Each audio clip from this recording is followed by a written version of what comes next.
Okay. Again, it's always like back to basics. Welcome to the Revolutionary Agenda. I'm your host, Seduction Doll, aka Lady J, aka the Black Villain. And this is the Revolutionary Agenda. Sorry, a little out of sorts, because I have to figure out everything every time I get on. It's not easy, man. Hopefully, here shortly, my shit can go back on. You can go back to way back when it was business as usual. Hopefully. I got kittens, and it sounds like they're throwing shit around the restroom, because that's where they're at. It seems like they're just throwing shit around, like body slamming each other. Sounds like WWE. Or for the chair match, like ladder match, it sounds like it's going down in there. Um, why are they in there? Because the dog is playing too rough with them, even though I feel like they're antagonizing her. And she should bite one of them just on purpose, just to show them, just a little taste. But she's playing too rough with Amaru. Amaru's antagonizing it. Don't want to see the little guy get chomped on. Um, they've been pretty behaved though. Let's see, welcome twin. What's in here? Thank you for putting that up there. Um, Mac. Hey fellas, good to see you guys, man. Like I'm stuck in the back, living in Jesse's shadow. Thank you. Thank you very much. Quite happy to see y'all. I'll get on camera here in a little bit. Kind of I throw on a jean jacket and everything just looks all like just all bungeed up. I'm killing time, so that and I started off about ready to put my hair in plaits and braids, whatever, twists and shit, and mm, kind of stopped and decided putting a ponytail for right now, just so it's out of my face. It's getting longer, that's for sure. I went over to my sister's. She's supposed to do it, and she didn't. Instead, she gave me a wig, and I was like, I ain't wore one of these in forever. And it turns out I forgot how to put one on. Yeah, yeah. Got a couple options, so I'll let you fellas choose. Um, mm, okay, well, listen, I got a couple of documentaries I want to show that are really important because I have to show you guys stuff that's going on outside of everything we talk about on New Black Media. This is very important work, and I don't know how it works on certain platforms because there's a lot of merging and shit like that.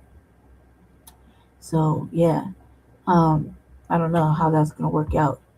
If you don't get your motherfucking ass off that door and lay down, go lay down, Daddy. Go on, go lay down with Daddy. Stop playing. Jesus, so one is the other one.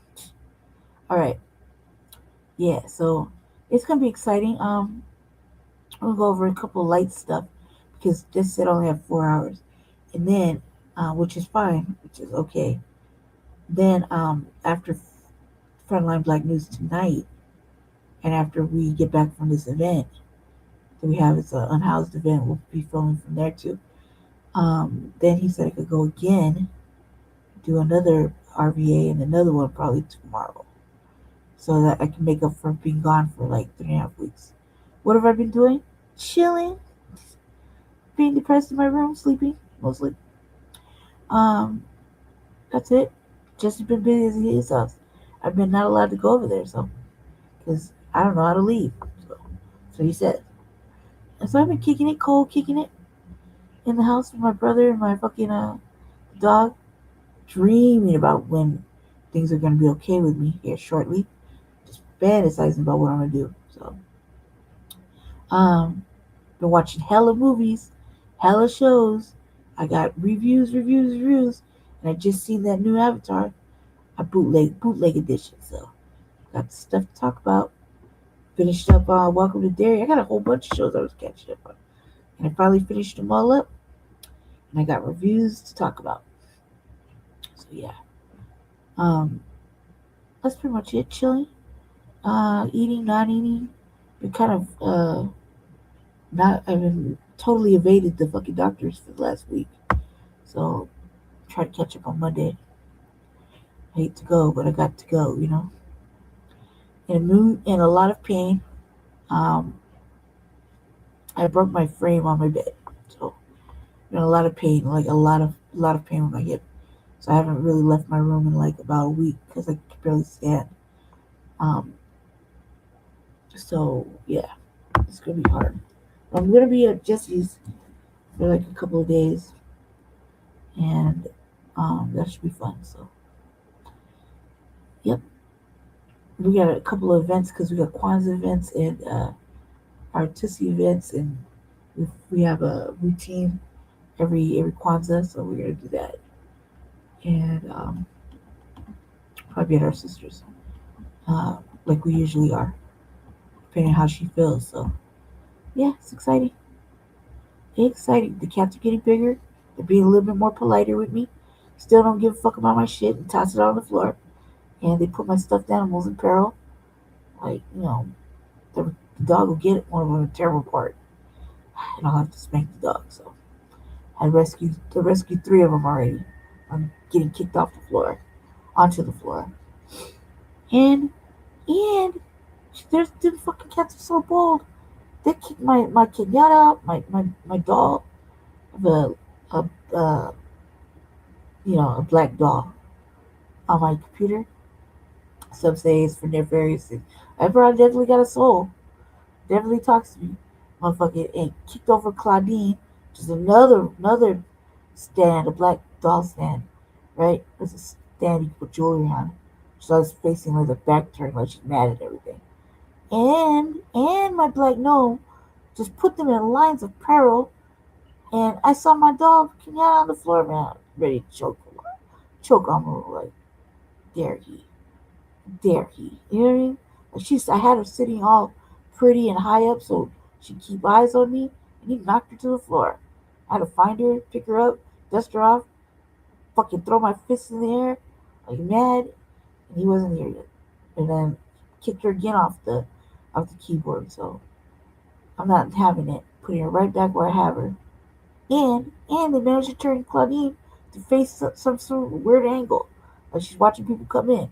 That's not where she faces. She looks out the window. Like that's how I feel about it. Am I know me?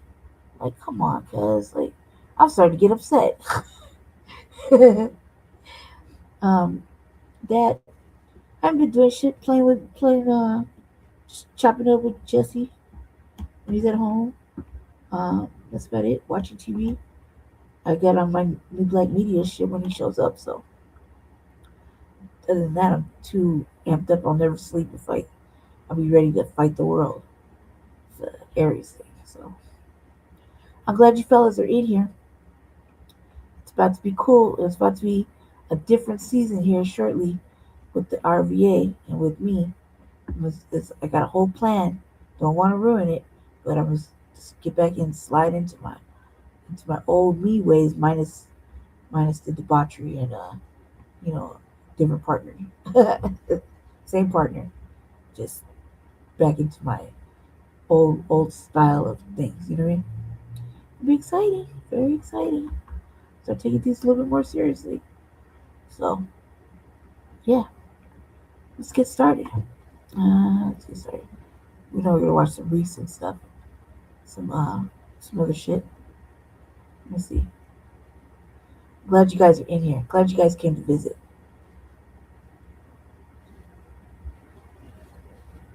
Because I was pretty sure nobody liked to listen to the RVA. I wish you could have made it more of a radio show. You know what I mean? I've been looking around online to see if how I can create my own little radio program. You know what I mean? Uh, because here in the city we have access to things like that, like PBS and stuff like that, where you can go and film your own stuff and do your own radio or whatever. But um, there's a lot of caveats to it, and yeah, I think you have to pay for some of it. Okay? Well, I was thinking of how I can do it here. You know?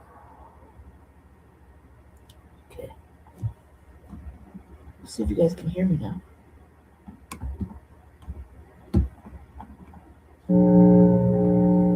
What is it?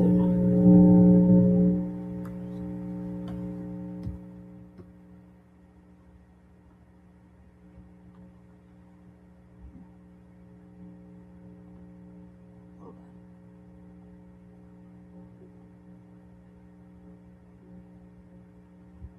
You can see out there?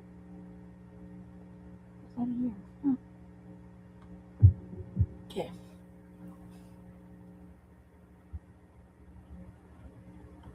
You guys can hear it? Let's see. Can you hear me now? The thing about having it is this way is because all right, can you hear me now? Because I have a dainty voice, okay, and I'm not trying to ruin it because I'm like to take the bus tomorrow and sing on the way there. You know, I was thinking about making a couple of tracks off of some new music. I heard like just to be funny and shit. We'll see. We'll see. Let me get started. So you guys can hear me. You can hear me clearly, right? Because I'm talking in my low voice.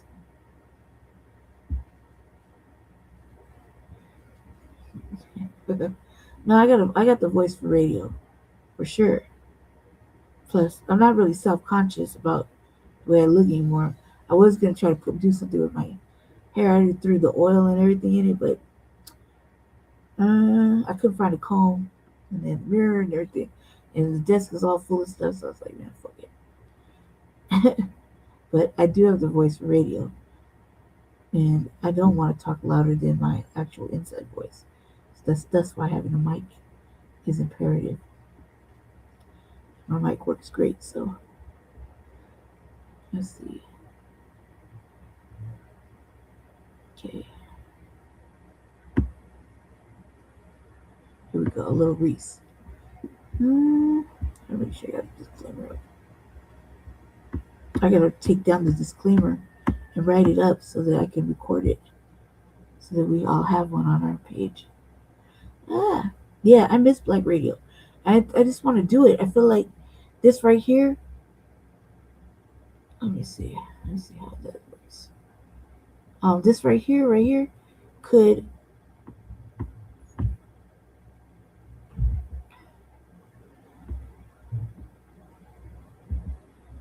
What is it? What is the difference?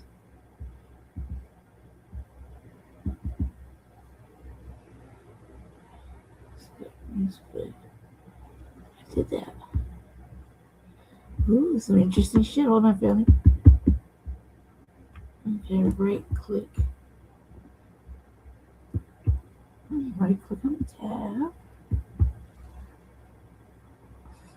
Split view. To the streamer. Bam.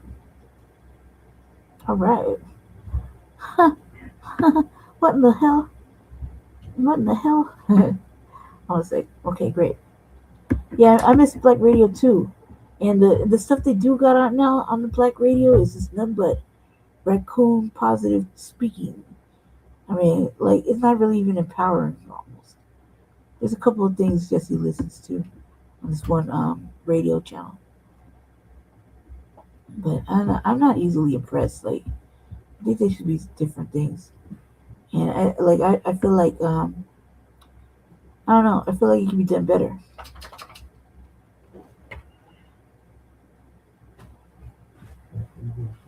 Oh, was that you, babe? Yeah. Oh, I thought the cats. I was telling everybody in the chat. I thought the cats were in there doing WWE and ladder matches and shit. And No, they're doing that in the living room now. they're not in the living room, right? What? Why didn't you catch her? So what would you tell my brother? Yeah, You got everything ready for tomorrow? well, Yeah. Tell everybody say hi. Get up, yo. Twain and Mac. Go to sleep for the next 3 hours. Yeah. See them in the afternoon, so it's kind of like, ooh. Yeah, but see, there's gotta be like something. We gotta have like a black PBS or something. You know what I mean? Where $20 you do your own shit. Maybe, and they did have something good with Blog Talk, but Twin said, hey, they with Blog Talk, he said B1 salute from the back of the class. Yeah, him. Yeah, no, he needs to rest. I've been kicking him off the bed because my medicine makes me crazy. Medicine has started to really fuck with my mind, so I'm starting to get off of it. Makes me really angry and unapproachable, and it has like a looping factor to it. Like I'll be cool, happy, happy, happy, go to sleep, sleep, wake up, angry, right? Like I can't, I don't know what the fuck is going on. That and then I'll go back to sleep. I'll wake up super happy, like nothing happened. Then I'll be like, get off me, like that, like like I want to sleep next to you. I don't want to be by you. Fuck you. The medicine makes me like real shit. I'll eat something and then I'll go right back into it because I can't stay awake when I'm in that mood. It's not good for nobody. I think I'm gonna come off of it too because it's messing with my memory and the dosage is too low. So I have to take more than what's necessary. I don't know. I'm trying to talk to them about it, but what they're trying to give me is basic shit, and it don't work like that for a motherfucker like me. This brain runs 100 million miles an hour. It don't work that way. And it needs something to put me down, you know? Anywho, let's get started. Okay. Squad out there now. Yeah. That's right. They squabbling out there now. Are y'all in the So your reaction is to pile on calling it a S show, explain the logic or lack thereof. Ah, yes, never criticize or course correct. Let it keep happening. Great logic. I mean, that is the MAGA way.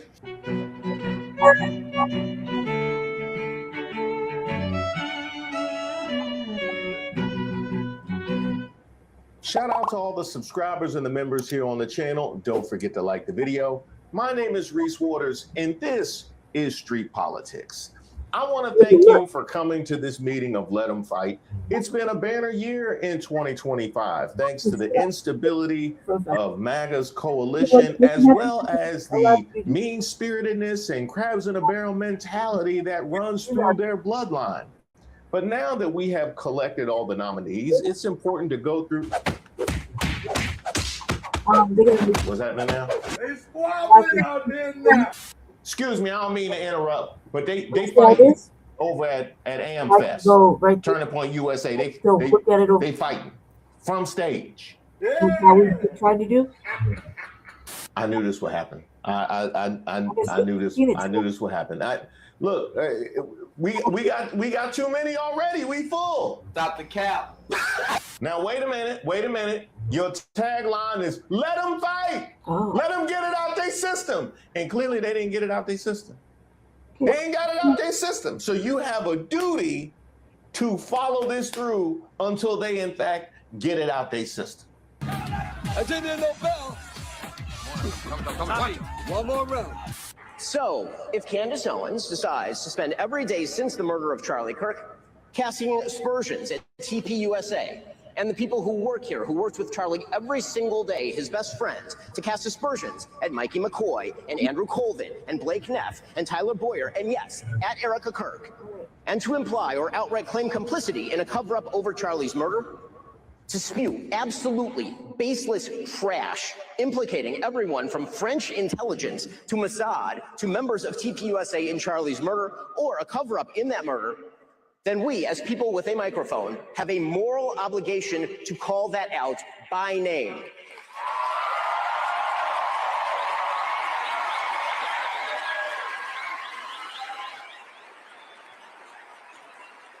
Erica Kirk and TPUSA never should have been put in the position to have to defend themselves against such specious and evil attacks, particularly in a time of mourning.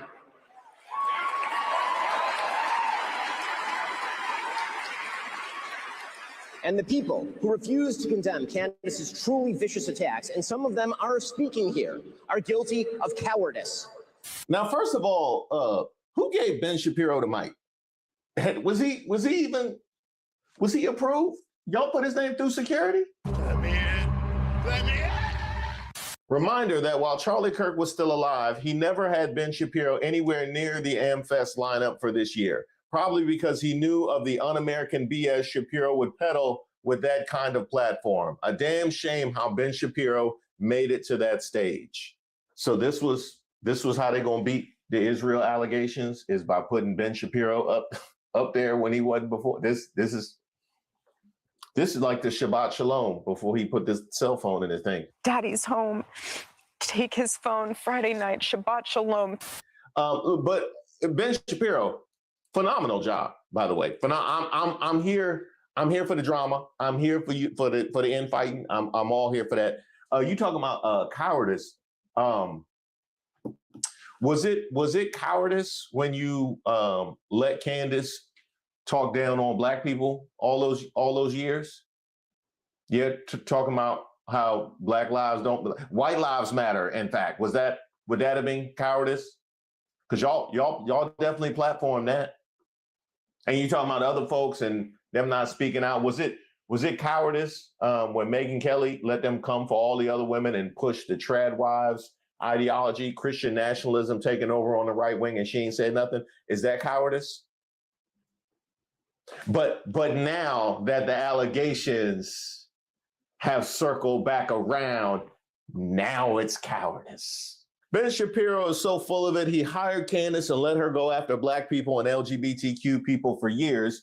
He only had a problem when she went after his group. He created her, he supported her, he's gone after Muslims, LGBTQ, and other groups himself. Who's he kidding? He's a self-serving racist and homophobe. And you know what?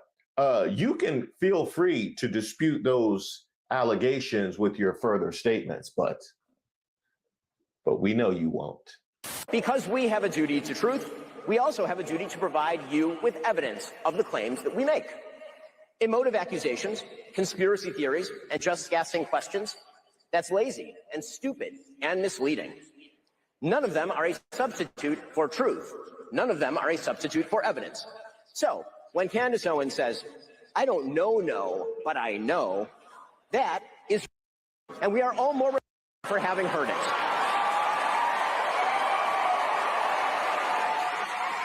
Hey, Candace, he went hard R. The other start with an R. Start with an R. Yeah, all right. You might want to do a weekend episode.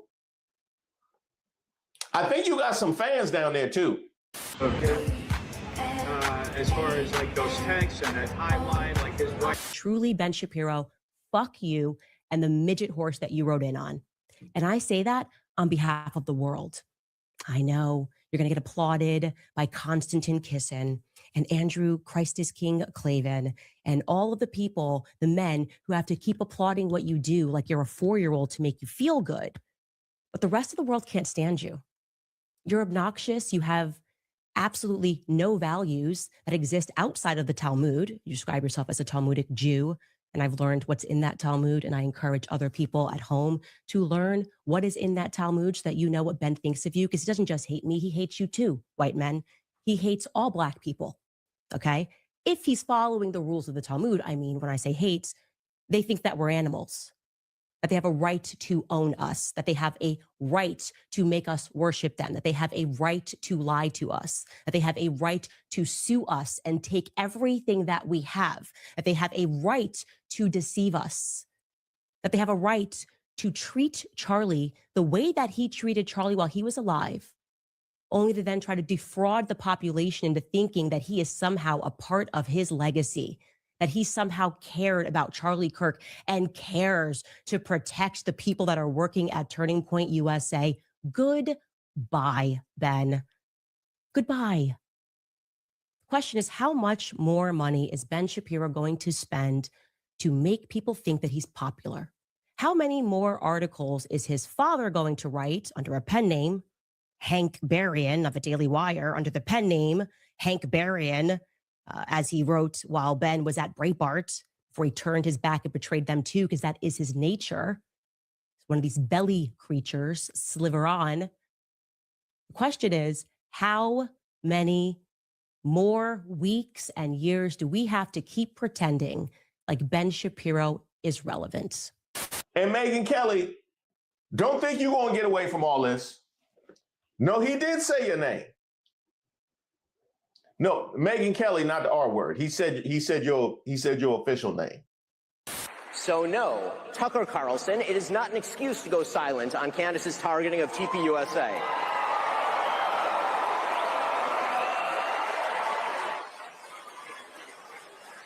Or to mirror her bullshit lines of questioning because you love Candace personally. The same holds true of Megyn Kelly, a person I consider a friend, characterizing Candace as a young mother and thus shying away from condemning her actions or fibbing about them. That is a non-starter. Meghan Markle is a young mother. Ilhan Omar is a young mother. That doesn't matter. And when Megyn said this week, quote, "My goal and my job here is to try to understand, yes, where Candace is coming from on this," and says she sees no purpose in inserting herself, quote, into this on one side, that is a moral and logical absurdity. There is only one moral side here, Erica Kirk's side.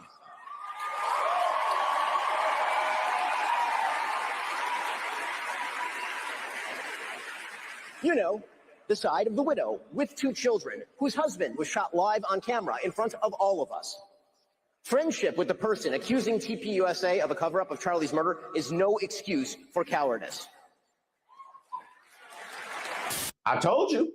I told you. Fight back, Megyn Kelly. No, that doesn't mean reflexively attack Black people. That's not who attacked you.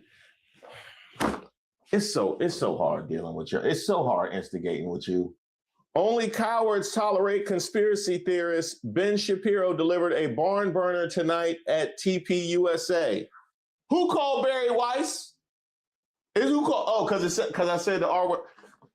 Ain't you supposed to be helping lift up them CBS News ratings? No, that town hall with Erica Kirk lost to reruns of ridiculousness, and that runs 24 hours. No, the Erica Kirk TPUSA town hall lost to reruns of what's happening now. Not even what's happening, the what's happening now.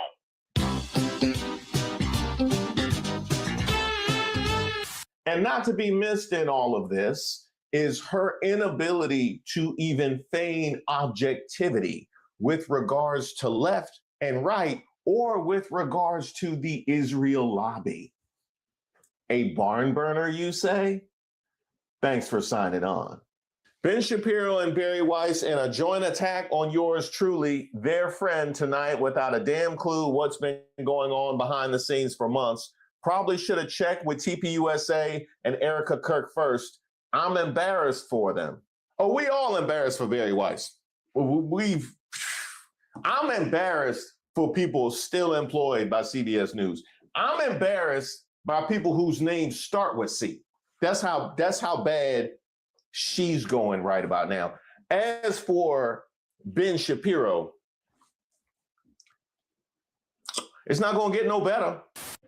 You cited during your speech truth as the most important tenet of American conservatism. Why, therefore, did you call irrelevant the Israeli attack in 1967 on the USS Liberty, which left dozens of American servicemen dead and hundreds wounded? So what I actually said is that if we're looking at modern Israeli-American relations, looking at an attack that happened mistakenly by multiple Navy reports, multiple Israeli reports, and all available evidence, and using that attack in order to undermine today's relations between Israel and America, that's irrelevant. As irrelevant as it would be to cite a piece of evidence from World War II or from 1776 to define America's relations with, for example, Great Britain or Germany today.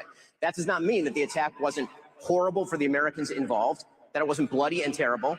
The Israeli government paid reparations to the people who were killed.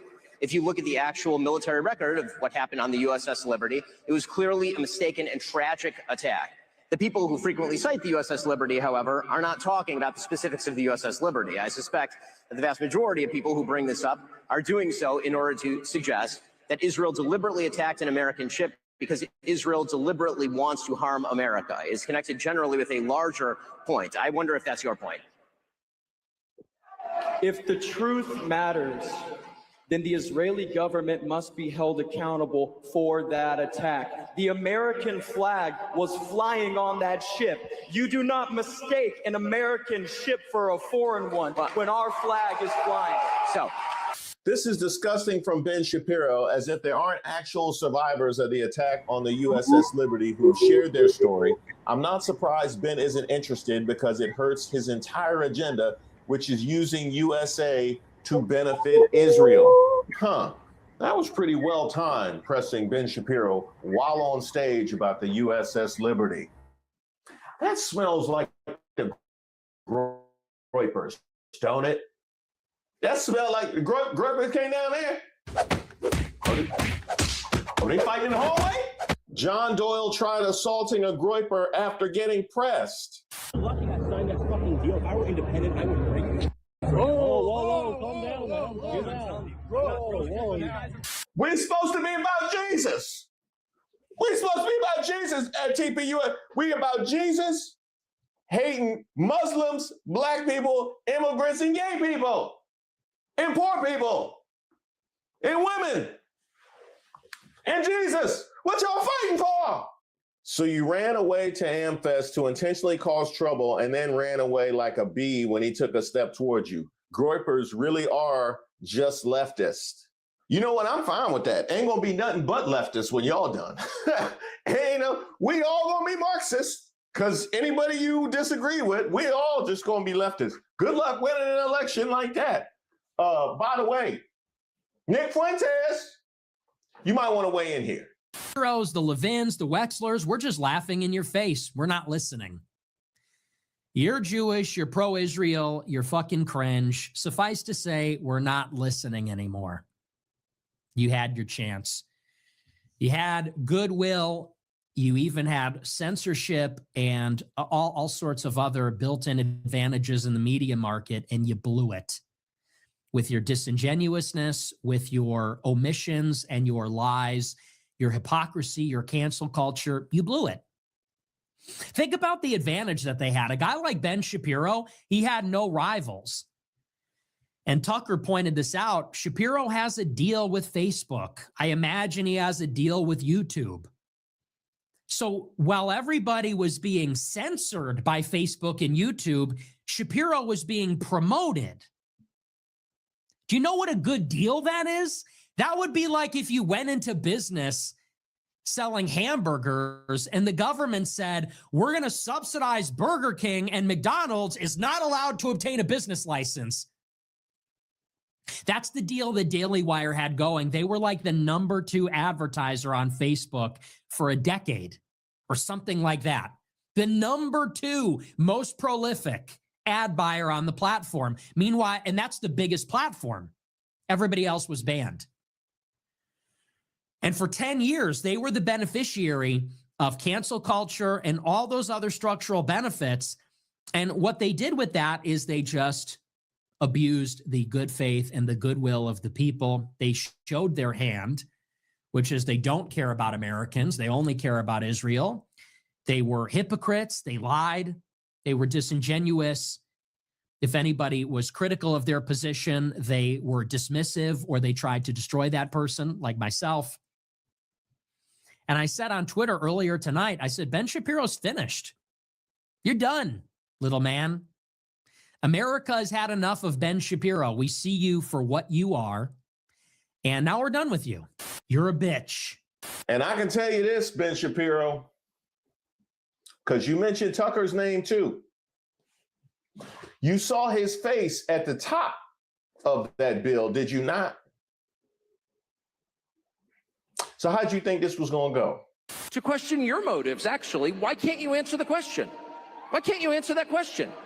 Why do you have to imply that some college kid is like some kind of Hitlerite or something because he's asking about an event? Like, what? By the way, it is okay to ask questions. And I thought that was like the whole reason we were against the left. They're not going to force you to get up there and make ritual denunciations because this isn't my religion, it's politics. By the way, your politics do not trump my love for other people. Okay, I have a response to that, but let's first all laugh at Barry Weiss. That's the same Tucker Carlson. We know how he feels about you. He headlining the event still. Oh, I love Let Them Fight. I tell you, I have some. Thank y'all for bringing me back into this one. Thank y'all. I thought we was full, but I actually can't get enough of this. Now, as far as you're concerned, Tucker, love the shot at Ben Shapiro. Solid. I love the shot. As far as we're just asking questions, y'all not slick. Y'all not. We're just asking questions? Why does my organization need black people? Why does the country need immigrants? Why do women need to vote? We just asking questions. We just asking questions. Mm-hmm. You know we can see you, right? Most people agree with that. Most Americans have more in common with each other than they disagree on. And almost everybody agrees on that. And almost everybody is willing to tolerate a good faith argument about how to get there. Except a few. And they're the ones running around calling everyone an anti-Semite. But everyone else is like, yeah, of course, that should be the debate.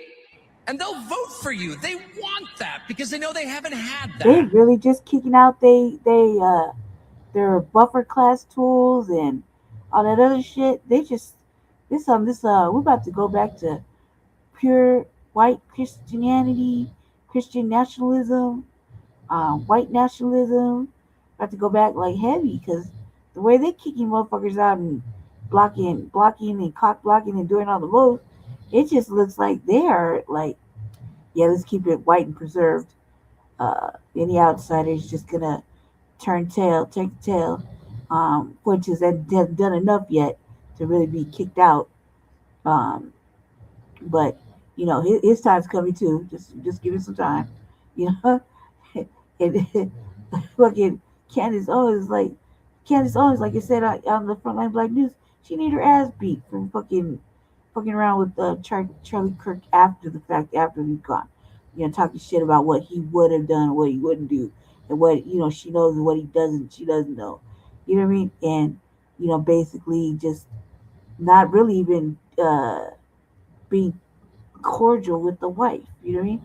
And like she's been Erica motherfucking Kirk has been like throwing herself all over motherfucking JD Vance. You've seen that before. You know what I mean? And disrespecting the wife.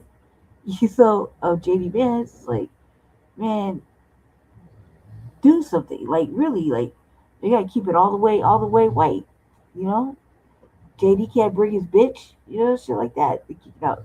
Ramaswamy, motherfucking Ben Shapiro, no, he can't come. Pretty soon it's gonna be motherfucking Nick Fuentes and any other white person that's disagreeable and it doesn't want to get in line and toe that. And here's Tucker Carlson talking about what they will and will not vote to have in office, or who they will or will not have representing them at this Turning Point Summit. Yes, so like, isn't that just his shit, Kirk shit? I realized it was a fucking big thing that they had to keep it running. Like, that when when he died with him. Guess not. Yeah, Candace Owens needs her ass beat on general principle, just for that fact of fucking around with some lady's dead husband's thoughts and whatnot. You know what I mean? Not paying homage, just being totally disrespectful. Yeah, I kick her ass. You know what I mean? Even if old girls with a fucking a sleazy little dirty little front, front, uh, basically acting all hoish and shit. The white one, like shit. He didn't say you was best friends. This is where you get these ads. I'm serious. That's the fact. And what you're watching now, attacking people on the attacking. Check it. I don't think any of these people were invited to a fucking Kirk family dinner at the family house. You dig? Not Owens, not Fuentes, not motherfucking nobody. I don't think he had motherfuckers over there. Might have had Tucker Carlson. But I don't really think he had people over there to eat to soup with the Kirks. So all this shit out after the fact is like, whoa. And worthy of an ass whooping.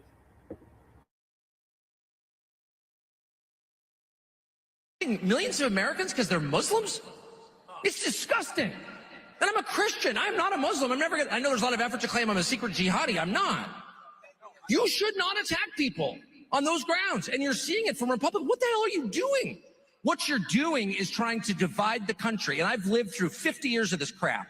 All these fake race wars that they're always promoting. Oh, go hate each other while we loot the treasury. That's exactly what's going on. And most people are totally sick of that.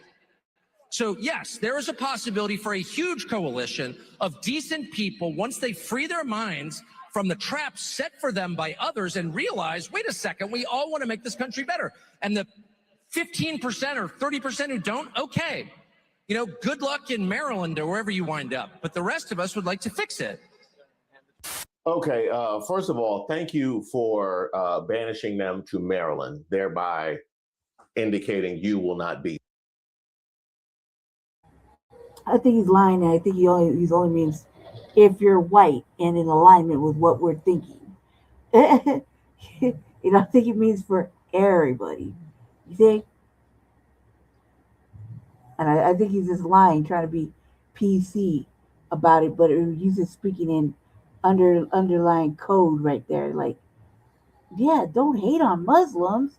Winkety wink, wink, wink. You know what I mean?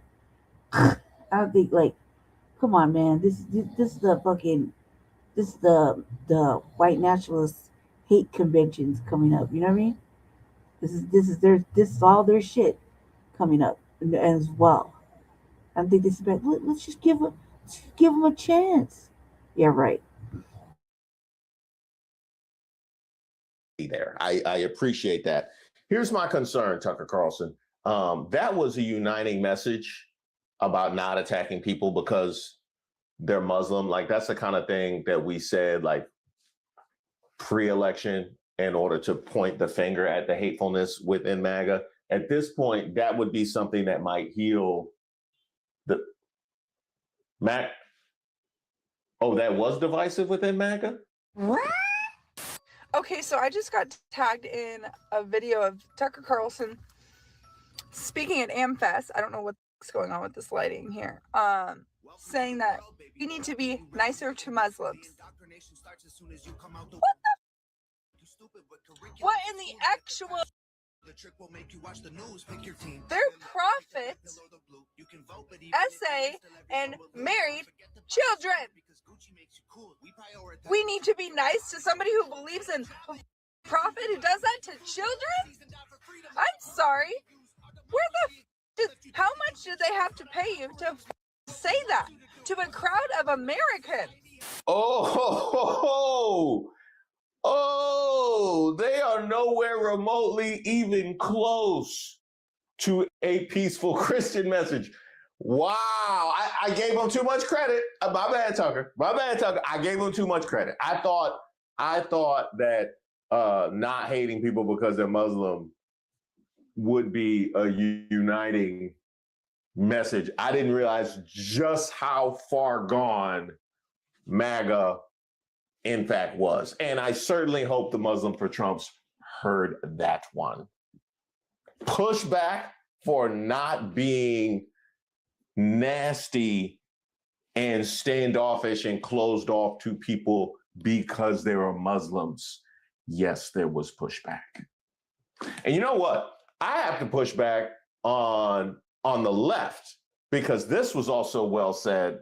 I want to reserve a special holiday FU to every liberal and Democrat for letting Tucker Carlson be the one to call out Islamophobia. I mean, we got people running specifically on a platform of Islamophobia. We have elected officials talking about people should be disqualified from public office because they're Muslim. And Tucker Carlson, the one who goes out on a limb. Amen to that one. What's that? Oh, he won finish? There's more. Tucker Carlson's speech at AmFest may go down as one of the most historical speeches of all time. Anti-Semitism is not just naughty, it's immoral. And it is precisely as immoral as hating any other group. And that would include other groups in the United States that are hated and have been under attack for decades. Okay, with Tucker Carlson, where you going with this? No, he trying to get booked at Essence Fest. He trying to get booked at Essence Fest. That's all. Now, you ain't slick, Tucker Carlson. And that would include other groups in the United States that are hated and have been under attack for decades. And that would include white men. Is he talking about light-skinned? Is he biracial or? Is he talking about black men in tan suits or with a perm, like the black men of old that had the perm? No. He really said white men, didn't he? He really said white men. Wait, no wait, boy. Who did nothing to become white men. They were born that way. And just because you have a beef with a white man, let's just say Donald Trump, doesn't mean you get to punish all the rest of the white men in the country. I'm glad you mentioned Donald Trump. You could have also mentioned J.D. Vance or Pete Hegseth or Howard Lutnick or Scott Bessent or Mike Johnson or John Thune or Elon Musk or Bill Ackman. It's fascinating because we have reason to bring this up regularly because of how often they go here. It is fascinating the disconnect between the oppression that white men will claim they suffer from the reality that they see every single day. Because at the end of the day, the only question that need be asked, if that is how you really feel, is would you like to trade places? Would you like to trade, Tucker Carlson? How about that? I don't know. It might feel good to know that no matter what I have on my record, no matter what I've done, I could be elected president. That might feel nice. So what do you say, Tucker? Won't you shake a poor sinner's hand?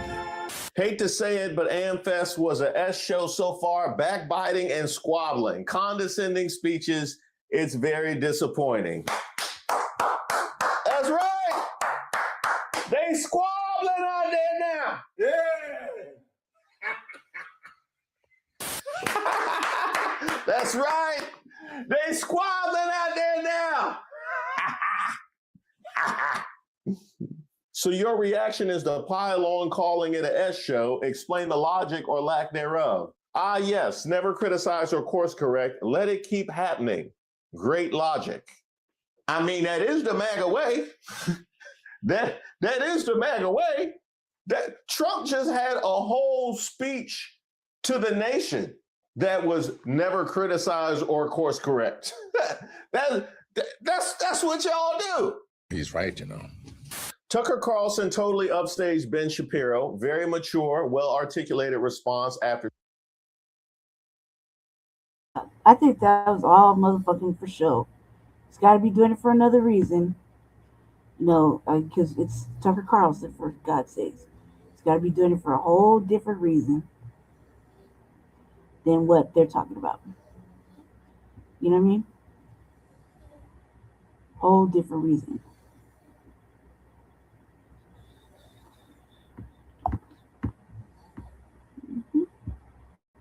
Everyone move to the next. Here for the conference. What's your last name? Visitors came from across the country for a conference where the only color that really matters is white. So he had to have a white car too? He said, I want to make sure I get in. I just want to make sure I got white socks. I got my whole seersucker. Hey, we going white down for this one. I am here for the racism. The conference, all 3 days. Yes. Full of hate. That's all I got in the car. If you can go look in the trunk, ain't nothing but more hate in there.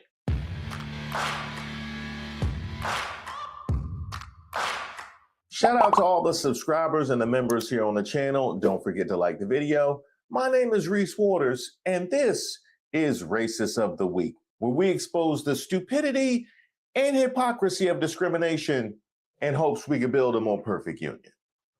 And also laugh. As usual, I would like to thank today's sponsor, Racism. And of course, if you have any nominees, you can drop them in the comments. You can email me at admin@reesewaters.com. Well, 2025 was quite a banner year for racism now, wasn't it? Use the N-word regularly. In what context? Do you use it with black people? Yes, if it's appropriate. When would it be appropriate to use the N-word? When would it be appropriate? Anytime I feel like it. So you're an unashamed racist. Correct. I can't tell. That's a child. Exactly, because she's black. That's a child. You know what? That's a child. So don't you walk too free because you're going to get in trouble. She's a child. I'm not getting in trouble. You don't do that. Maybe you do it over there in Zaire, but you don't do it here. Oh.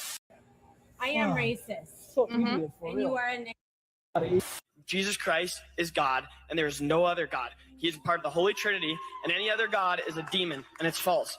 How can you represent the constituents of Ohio who are 64% Christian if you are not a part of that faith? In a way, I'm done with all the Uncle Toms. I'm done with Jason Whitlock. I'm done with Candace Owens. I'm done with all the Uncle Tom token blacks. Like, you're not that smart. You're not even that conservative. Oh, them leopards eating good, ain't they? Look at all them fat leopards from coast to coast. Here we got Joe Molino. Can we fix the showers? Gas chambers don't fit the aesthetic.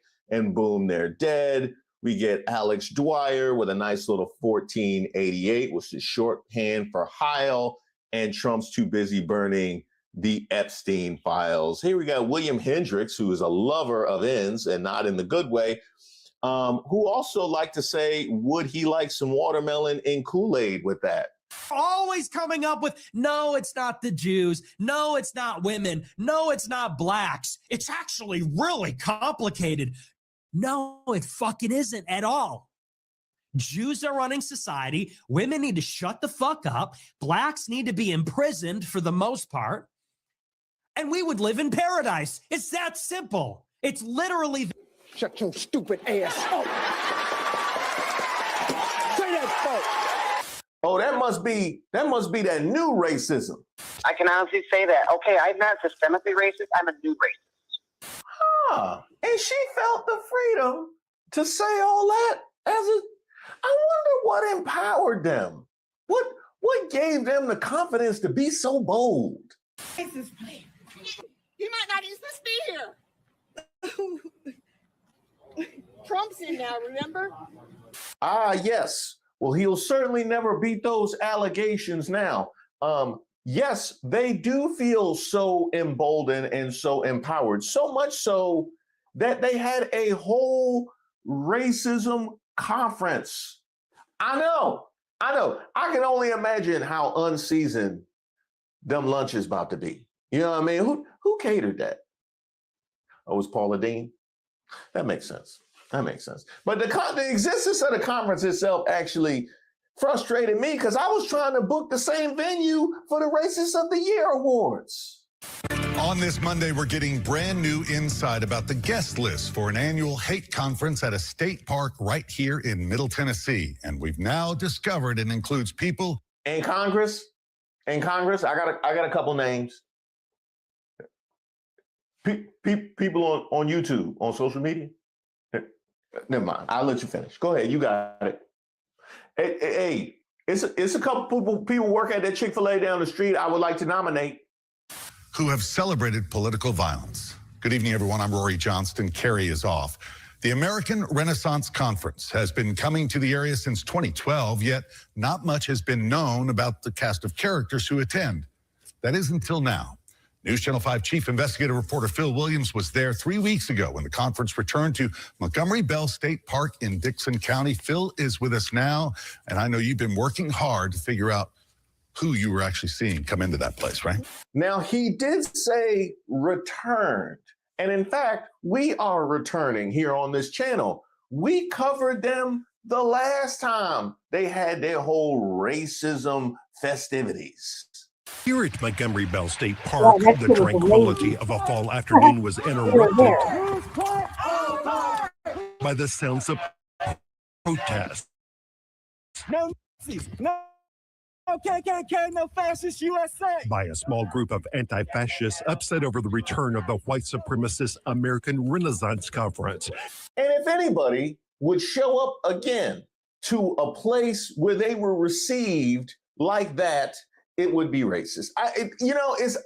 It's something masochistic about them. You know what I mean? That's like coming back to the Apollo after the Sandman dragged you off. Like, why would you do that?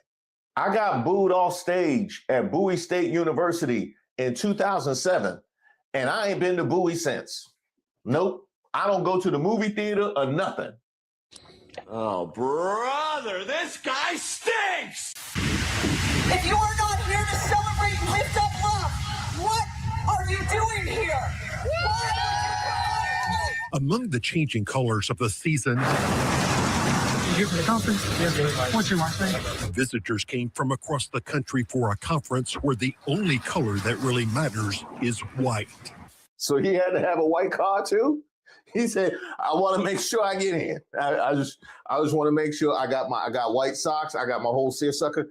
Hey, we going white down for this one. And look, I can't say that I've had the most pride to check in everywhere whose doors I have darkened. But coming in and checking in and giving, yes, I am here for the racism. The conference, all 3 days, yes. Full of hate. That's all I got in the car. If you can go look in the trunk, ain't nothing but more hate in there. Oh man, hate.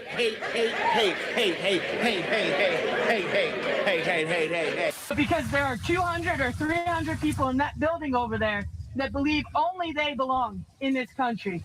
Here at Tennessee's Montgomery Bell State Park, protesters were kept far from attendees at the American Renaissance Conference, an event that, as the protesters see it, represents the worst of the world of hate. And we want our message of tolerance and acceptance to stand in stark contrast to what they're advocating for in there. Now, I just wanted to point out the fact that my man has a sign with a Yahtzee symbol and a line through it. And can we sit with the fact that in the year of our Lord, 2025, that's something that's needed? Can we sit with that? That's something that, thanks, Black MAGA. Now your eyes are open. You should probably attend. I'm surprised y'all didn't get the mailers. Exactly what they advocate inside the park's lodge is a closely guarded secret, as is the guest list, which is what led us to stake out the security checkpoint, standing in a public spot in a public park, where we found some attendees desperate to hide from our cameras. For this woman, it was an effort that required both hands. What? crazy. So you mean white supremacists that feel the need to hide their faces? I never seen that before. That's crazy. Well, you know what's interesting? What is really so fascinating about that is the lack of pride and accountability for views that you espouse, not just from the comfort of your own home. You got up, put on day clothes, printed out some MapQuest directions, because I know you operating out of the 90s, and drove all the way down to the Racism Fest in Tennessee. If you taking all them steps, the least you can do is stand on it. Standing on business, we standing on business. It's my understanding that you have been providing these pictures for the past years. And this man, a longtime American Renaissance speaker and attorney who has represented the Klan and other hate groups, accused us of working with domestic terrorists. So when he stopped to take pictures, I decided to confront his questions directly. Did you have any questions for me? Well, I'd be happy to ask you. Y'all are with Channel 5? I am with Channel 5. I'm Phil Williams. Hi, I'm Sam Dixon. Nice to meet you. Hi, Sam. The reason is we have reason to be concerned about how we've had lots of people with a group called Antifa, and they have tried to prevent us from having our meetings. Oh, I know about Antifa. I know about Antifa. They be under the bed. They be in the closet. Antifa stole my car. They did. And they graffitied my garage. I did good on the insurance claim though. You know what I mean? You just put Antifa down there, they give you your money back. You should try it. Back at the checkpoint, we saw some familiar faces. Hello, Thomas. How are you, sir? That's Thomas Rousseau. He's the leader of the Patriot Front, the white nationalist group known for its flash mob protests, as well as its training of young men for battle. They want an America that's for whites only. Where's his U-Haul? They don't let you in the U-Haul no more? Oh, that's sad. No, I remember him. No, I remember the sad protest that they gave. I believe that might have also been in Tennessee. Yeah, and that speech with, tomato. Yeah, I remember that. And this is Eric Orwell, the Arkansas man who heads Return to the Land, the group that wants to build a whites-only community in Tennessee. Recently posted photos show Patriot Front showed up at Orwell's compound in Arkansas to help with building projects there. That despite what seemed like his efforts to distance himself from the group when we talked a few weeks back. When we did the Zoom interview, you expressed some ambivalence. But then they came to your place and did some work. No, I'm all for helping them and them helping us. I do have some personal ideological disagreements, but they're relatively minor. So whereas they will rank the Jews and the blacks and the gays in terms of level of opposition and our unwillingness for their right to live, they will choose directly. We do a ranked choice system. We do ranked choice, and that helps prevent people from stealing votes when it comes to who is the primary ops of our white supremacy. So, you know what I mean? They're a little archaic in the way that they do it. Then there's Greg Johnson, the man in the passenger seat who, as you can see, was none too happy to see our cameras. One of the speakers at the conference, Johnson is author of the White Nationalist Manifesto. After a mass murder committed by neo-Nazi Anders Breivik in 2011, first killing 8 people with a van bomb, followed by the massacre of 69 people at a Norwegian youth camp, Greg Johnson wrote of his, quote, strange new respect for the killer, who he argued was engaged in resistance to genocide. Although Johnson said it would have been better if he had killed the actual leadership of Norway's Labour Party or the leaders of the Norwegian press instead of innocent children. Breivik, he wrote, simply chose the wrong targets for his killing spree. So let me get this straight. The guy who wrote a book and was gassed came on the wings of an atrocity that took the lives of children, put his whole name on it and called it the White Nationalist Manifesto. The guy who did all of that is ashamed to show his face when he goes into the racism conference in Tennessee in 2025. You know, it don't seem like the movement is growing. You know what I mean? It feels like your members are more bold and more vocal, but if this much time has passed and you sitting here acting like you just saw your wife when you pull up with your mistress and you wrote a whole book talking about how you move,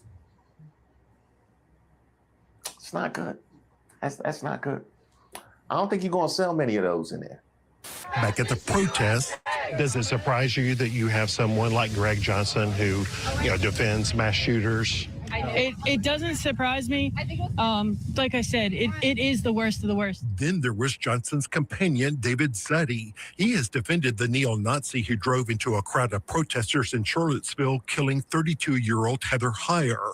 The killer was convicted of first-degree murder. Yet David Zeddy tweeted, quote, James Fields is a hero who did nothing wrong. And, quote, Charlottesville made me realize that many liberals aren't fully human, along with the true extent of Jewish media control. Now, let's just jump in right here, because I made the point when I was talking about the Cinnabon grift, the woman who admitted that she was racist, and the point that I followed with was, once you see that you're racist, none of your thoughts or ideologies are significant after that.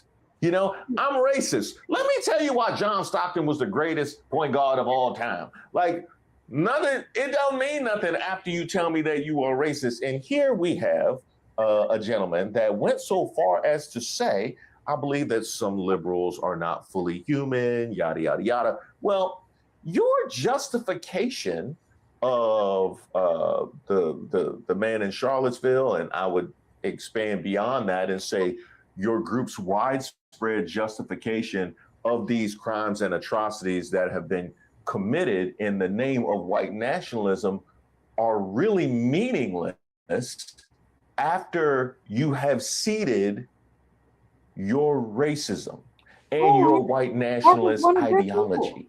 It's clear, based on your own words, that your defense begins and ends with the race of the perpetrator, and certainly is only inflamed by the race and identity of the victim. So if that's purely the lens that you're viewing things through, then why would you even make a case that John Stockton, the greatest point guard of all time, after you even told me you were racist? Like, you're wasting your time at that point. Let me tell you why he did nothing wrong. Because he white. That's all you saying. That is literally all you saying. And in fact, you weaken any actual defense he may have when you try and make the case in that way. Well, I got a question for you, Mr. Open Mind. Are you ready to admit that Tom Brady was the greatest football player of all time? Jim Brown. Ha! I knew it. He has also defended those who assaulted Capitol Police on January 6th. I bet he did. I bet not only did he defend the J6 defendants, he defended their ensuing crimes too, right? Just a guess. We also spotted this man from Atlanta. His name is Jared Huggins, and he was once part of a neo-Nazi group called Identity Europa. Huggins was also in Charlottesville, according to hate researchers who uncovered this Facebook post under a different last name where he called the weekend, quote, effing metal, and this Twitter post where he celebrated the Dodge Challenger used in the murder. But under a different name. Okay. But under I got so much pride as my neighbor. Yeah, I got a lot of pride under his name. Then there was a Pennsylvania man who heads a publishing house that reprints Nazi and other far-right books, and this young man from East Tennessee wearing a cap for the National Alliance. His name, we discovered, is Dylan Gaidano. National Alliance is a group originally founded by neo-Nazi William Pierce. Pierce's book, The Turner Diaries, helped inspire Oklahoma City bomber Timothy McVeigh. Social media accounts linked to Gaetano have expressed admiration for violent white supremacists Robert J. Matthews and Fraser Glenn Miller. One Telegram post stated, quote, "For me at least, if our goals aren't met in my lifetime, I will pull a page out of Master Sergeant Fraser Glenn Miller's playbook." Fraser Glenn Miller shot and killed 3 members of a Kansas Jewish community in 2014 because he wanted to kill some Jews before he died. Hey, yo, what the? I got a question. So you gave him like a military rank. So he was actually in the military? He was actually in the military. Hell no. What was he doing in the military then? That's what he shouldn't have been doing. Paperwork? No, learning how to kill people. So then he just decided to go into a community. Learning about more fucking anti-black racism. I wonder if this is the kind of honor that Pete Hegseth be talking about. Is this kind of stuff? I bet. Did he say anything though? Perhaps the best clue about what was happening inside comes from this man we spotted at the checkpoint. Emil Kazman is a Romanian-born pro-Russian podcaster who was invited to the conference to observe. Right over there, they are videotaping us because somehow we are bad dudes. This was Kazman we spotted outside the lodge. Wait a minute. Oh, you had to tell me he was Romanian before you showed him with the selfie stick, right? You had just so y'all know, this ain't us. This ain't us with the selfie stick. Also gotta love you talking about the people videotaping you while you're videotaping with a selfie stick.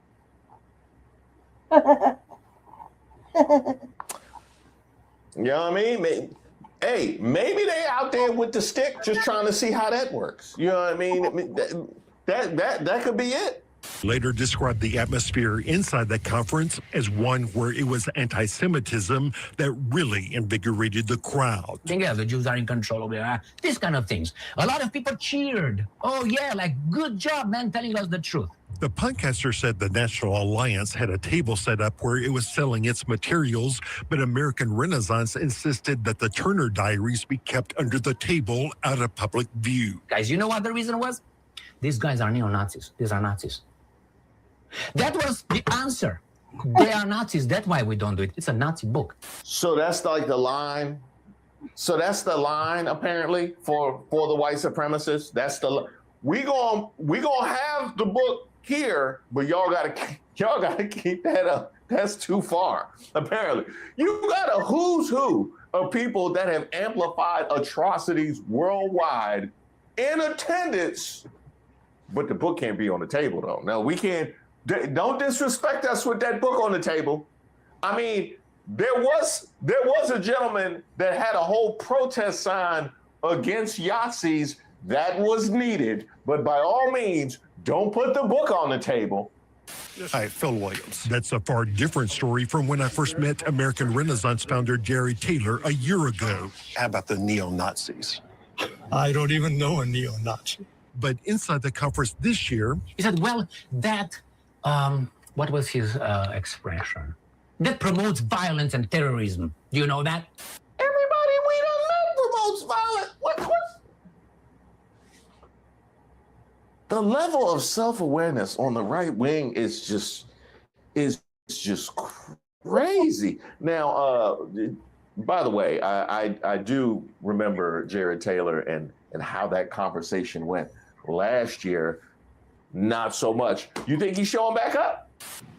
They would be perfectly happy to say, yes, you white people, you torment all of these non-whites. Of course, we do not. And But you white should people did. Well, hold on.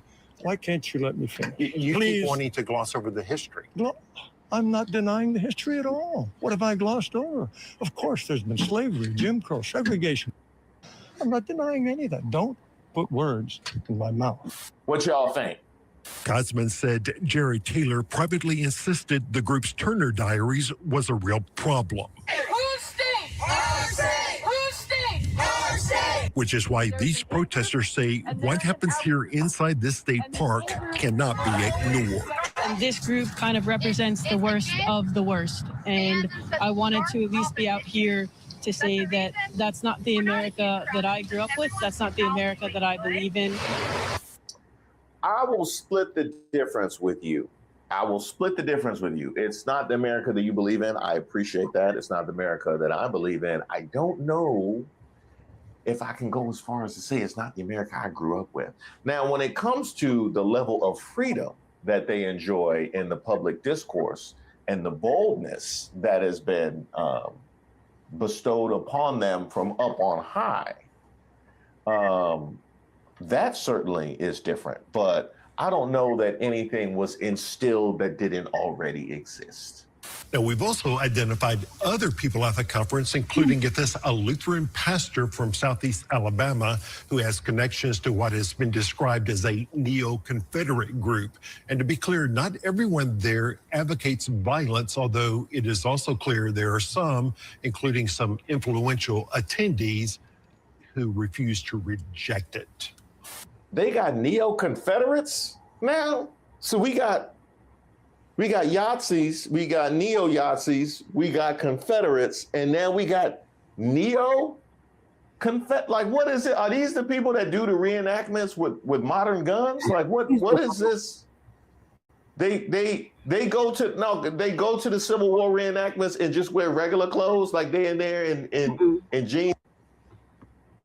You may have seen this video from the Arkansas Capitol. It's a neo-Nazi group marching through the streets of Little Rock over the weekend. And we now know tonight the Blood Tribe did not have a permit for the march, leaving many frustrated and in fear after the group marched at two of the city's most symbolic locations. Tanya Moderzitsky looked into how demonstration was allowed to happen and shares how the community is responding. A small group of more than 20 white supremacists marched the streets of the Little Rock Capitol. Nobody wants to know that Nazis are coming to their town. And in front of Little Rock Central High School. I don't think many people felt safe this weekend. Something Representative Denise Ennett says was a reminder of history. The Little Rock Nine, almost 70 years ago, these 9 brave souls went in to integrate Central High. The Blood Tribe, who demonstrated on Saturday, did not have a permit with the city or Capitol Police. By law, if they stayed on sidewalks and kept it moving, no permit is legally required. We also reached out to Governor Sarah Huckabee's office. Her spokesperson said in a statement, "Racism has no place in Arkansas, and I condemn this vile protest." Little Rock police say they monitored the situation and cited a member of the group who was driving the moving truck hauling the group. Little Rock chapter of the NAACP President Marie Hollowell says Arkansas needs stricter hate crime laws. We cannot continue to cause this division. We cannot continue to promote hate. And it says in 2021, during her first term as state representative, there was discussion of hate crime laws. I remember that bill like it was yesterday. That bill was highly debated. But she voted against it because it excluded certain groups of people. She says that bill did not go anywhere, but hopes if it's presented again during the next session, she gets to include every group impacted by hate crimes and is reminding constituents to be vigilant. It takes a village. It takes people like you and me to call out this nonsense. It's Tanya Moderzitsky reporting on the Little Rock School District, and the Little Rock mayor did not give any comment tonight on that demonstration. On the books. Oops. Y'all ain't ready for that. That's for when I have more time. Y'all ain't ready for that. My fault. Sorry.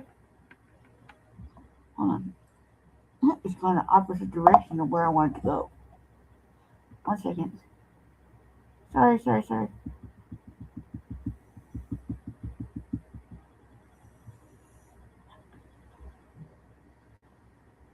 So we got to talk about JD Vance, as he's caught in a couple of scandals today. He's tweeting this out just about an hour ago. "I always wear an undershirt when I go out in public to have a fight loudly with my wife." Okay. And then he's tweeting out this picture of him supposedly yelling at his wife, I guess, but this could be AI. I want to make that clear. He doesn't deny that it's him, but then he makes the joke kind of about the undershirt thing. Natalie then says JD and Usha allegedly spotted having a loud argument at the restaurant recently. So it's weird. I saw this thing floating around social media. I saw a few things on this, and I was like, I don't know what to make of this. And then Vance even amplifies it by tweeting out, saying, I always wear an undershirt when I go out in public to have a fight loudly with my wife. I'll let you guys be the judge. I'm going to think that I'm more apt to think this is AI. That's my guess, but who knows? You read some replies to this. Linda Yacarino's laughy face. Dar says only is Peter Thiel allows it, right, JD? To let the stupid. Brian says buy off the election. If you can, change the rules, do whatever you can to get Vance in, and then Vance will be your patsy for the next, whatever years.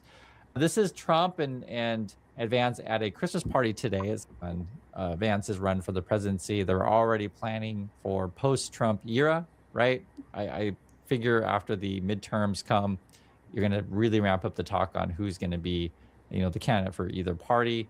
Vance, I think he's got the big money behind him, and so that's why you want to change the laws in USA basically to just have no limits.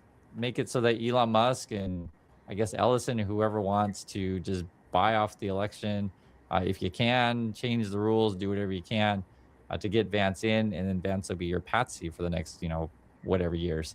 This is Trump and Vance at a Christmas party today. It says President Trump makes an appearance at the Vice President's Christmas reception. Okay, give it a list.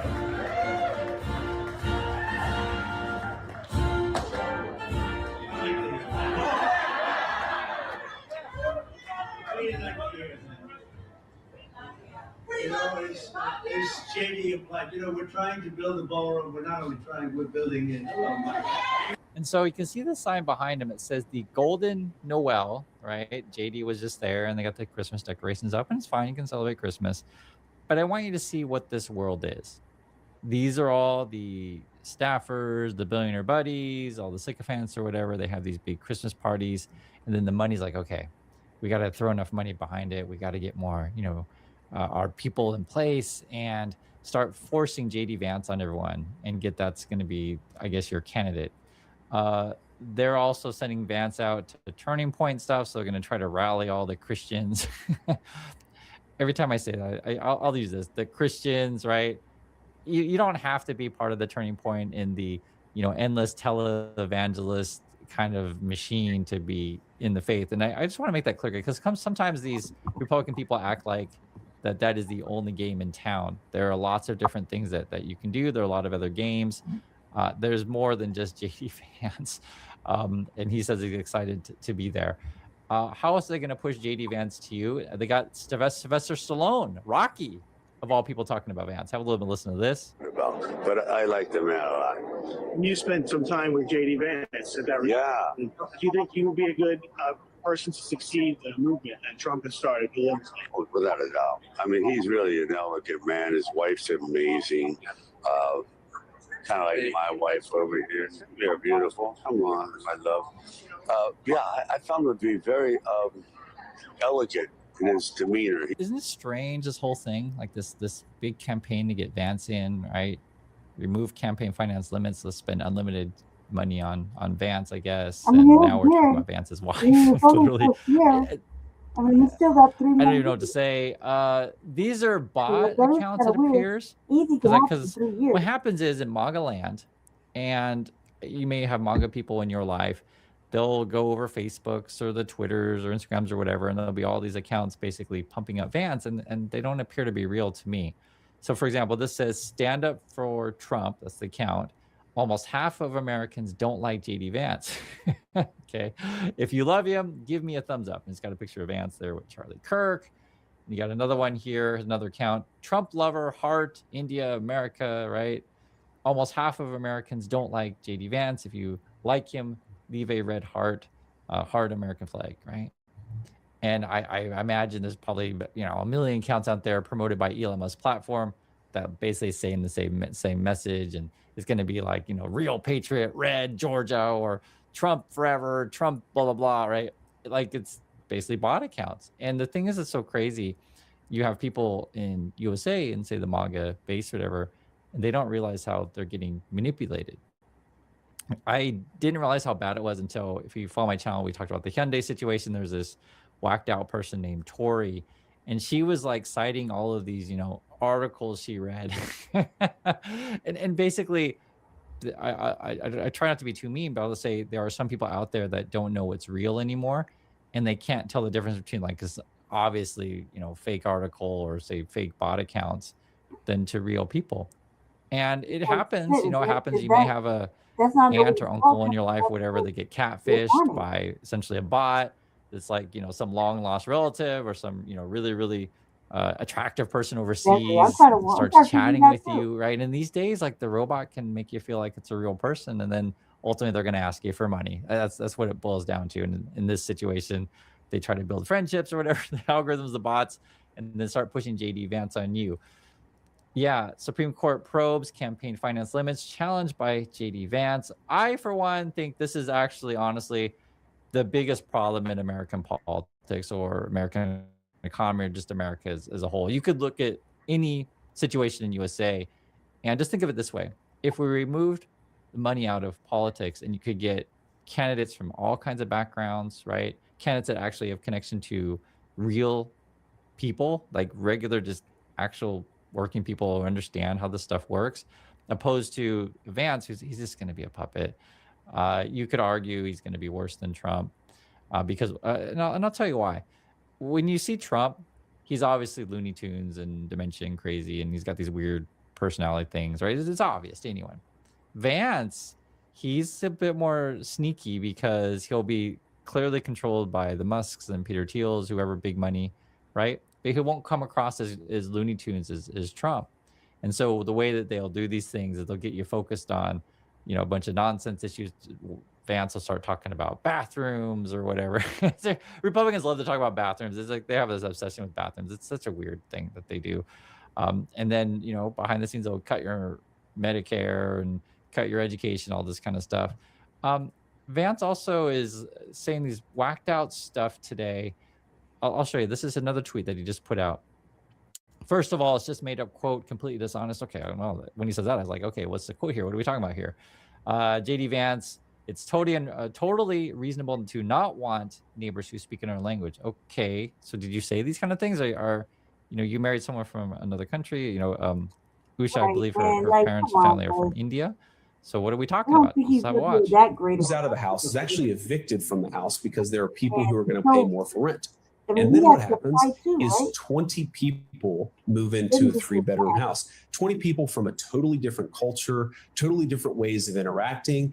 Again, we can respect their dignity while also being angry at the Biden administration for letting that situation happen and recognizing that their next door neighbors are going to say, well, wait a second, what is going on here? I don't know these people. They don't speak the same language that I do. And because there are 20 in the house next door, it's a little bit rowdier than it was if there was just a family of 4, a family of 5.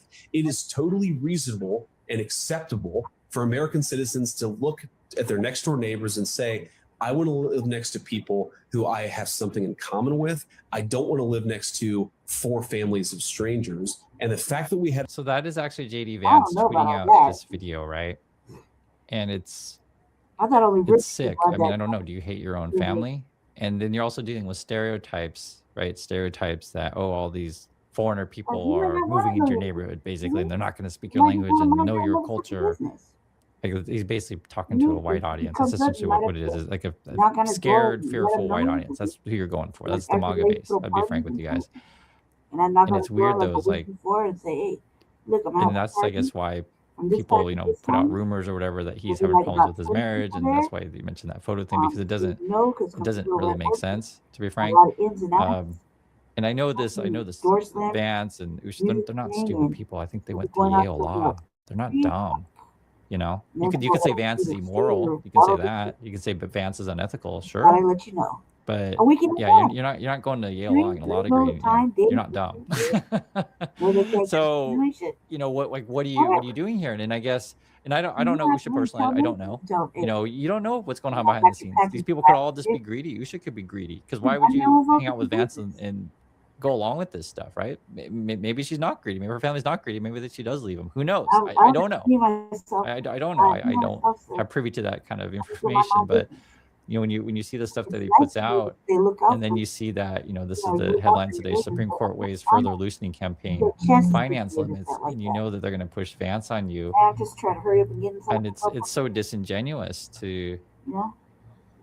I just don't know what to say. I get what they're going for. Appeal to your racist audience. I get that. I'm not stupid, and I know Vance isn't stupid either. And I just, I feel embarrassed for your family, and I feel embarrassed for your kids. I'll be frank. I don't think he's gonna be I think he's gonna stay in that role. What up, my beautiful African family? This is your man Theo E.J. Wilson, aka Brother Tej here. All right, cool. Yeah, I just don't think he's gonna be that great of a fucking president. I mean, barely see him anyway now during doing the same usual shit. Vice presidents aren't out all about moving around and shit.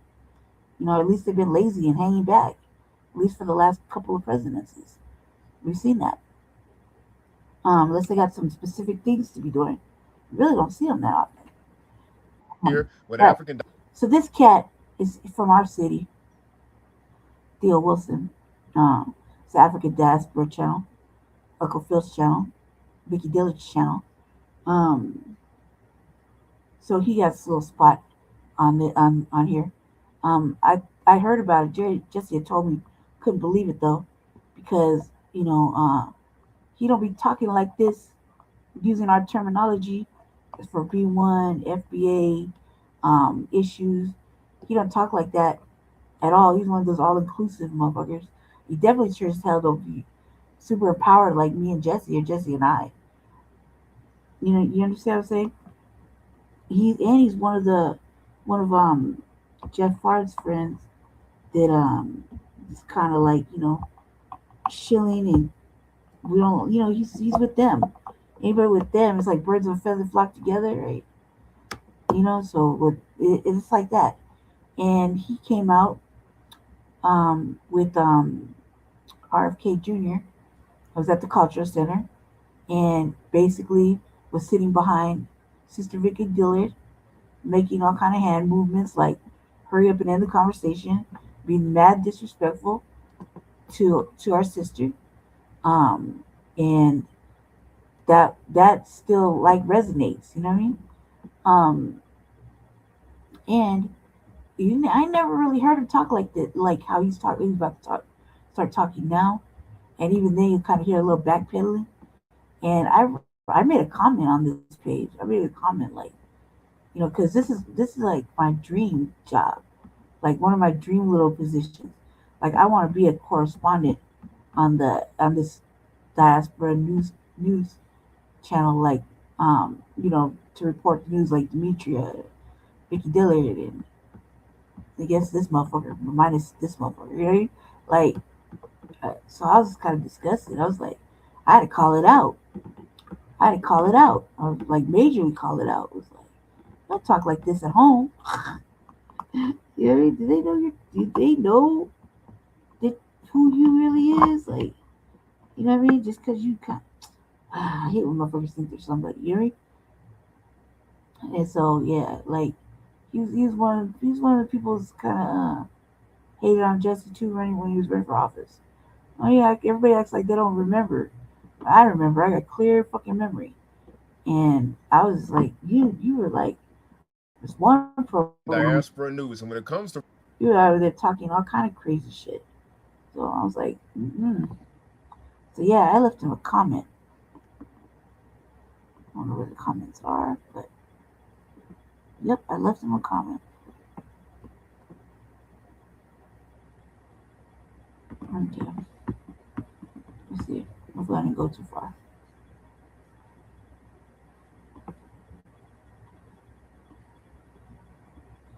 Yep. I pretty much just telling him about himself. Like, Never heard you talking like this before. Why don't you come work and do some actual fucking work? You know what I mean? Because Cameron, he was around RFK Jr. down, and we were privy to that, but we weren't privy to be there. But we were privy to the whole interaction, Cultural Center, and Sister Vicky Dillard giving them that motherfucking work.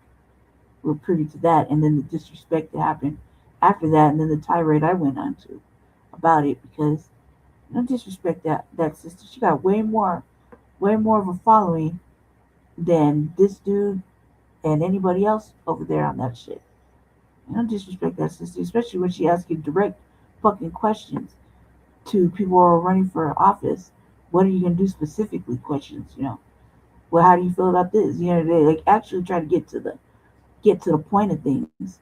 So yeah, you don't do disrespecting and then try to get her to wrap it up. She gotta wrap up shit. But she should just give you that work. You know what I mean? That lady is a lady, so she shouldn't have to go through all that. Anyway, shout out to Sister Vicky Dillard. Just did one of her webinars. Pretty intense. Here we go. This cat's name is Theo Wilson. He lives out here. I think he did anyway. Last time I seen him, he was out here. So the reparations in Maryland. Ooh, Governor Moore said no, but the Maryland Democrats said it's a go. They have overridden his veto of the reparations commissions, and they are moving forward. Check out what the Griot has to report. It says right here, Maryland will create a commission to study potential reparations for slavery after lawmakers voted Tuesday to override a veto by Governor Wes Moore, currently the nation's only Black governor. It disappointed many fellow Democrats. So a lot of Democrats was like, man, this is just heartbreaking. Now, it says here that Governor Moore was like, man, this is hard for me to veto. This isn't something that I really want to do. It's something that I have to do. So a lot of brothers and sisters naturally called cap on that. It was like, man, look, you the boss here. If you want to move forward with it, just move forward with it. And so we have the Democratic Party. Now look, we didn't have a fraught relationship. Listen. If he's the governor, he is like the king of that little area, that little state. Right? If he's the governor. So technically, he can do this at the state level. You know what I mean? Because he's the governor. Yeah? And then he can push it forward to the federal level. You know what I mean? He can do that because he's the governor. When he says, what does he mean when he says he can't do it? What does that mean? Like, what the fuck does that mean? You can do pretty much whatever the fuck within reason of the Constitution and within reason of your position. You know what I mean? You can walk that motherfucker through. Stop playing. Like, let me rewind it real quick just so I heard, make sure I heard it right. Tuesday to override a veto by Governor Wes Moore, currently the nation's only Black governor. It disappointed many fellow Democrats. So a lot of Democrats was like, man, this is just heartbreaking. Now, it says here that Governor Moore was like, man, this is hard for me to veto. This isn't something that I really want to do. It's something that I have to do. So a lot of brothers and sisters naturally called cap on that. It was like, man, look, you the boss here. If you want to move forward with it, just move forward with it. And so we have the Democratic Party. Now look, we didn't have a fraught relationship with the Democrats, to say the least. They have certainly disappointed us and hurt our feelings and let us down over time. Look. They don't give a fuck about us having reparations. So whatever he's about to say, I'm definitely calling cap. They don't give a fuck about us having reparations. It's been Democratic fucking whatever for the last God knows how many fucking terms. They don't care. They don't care.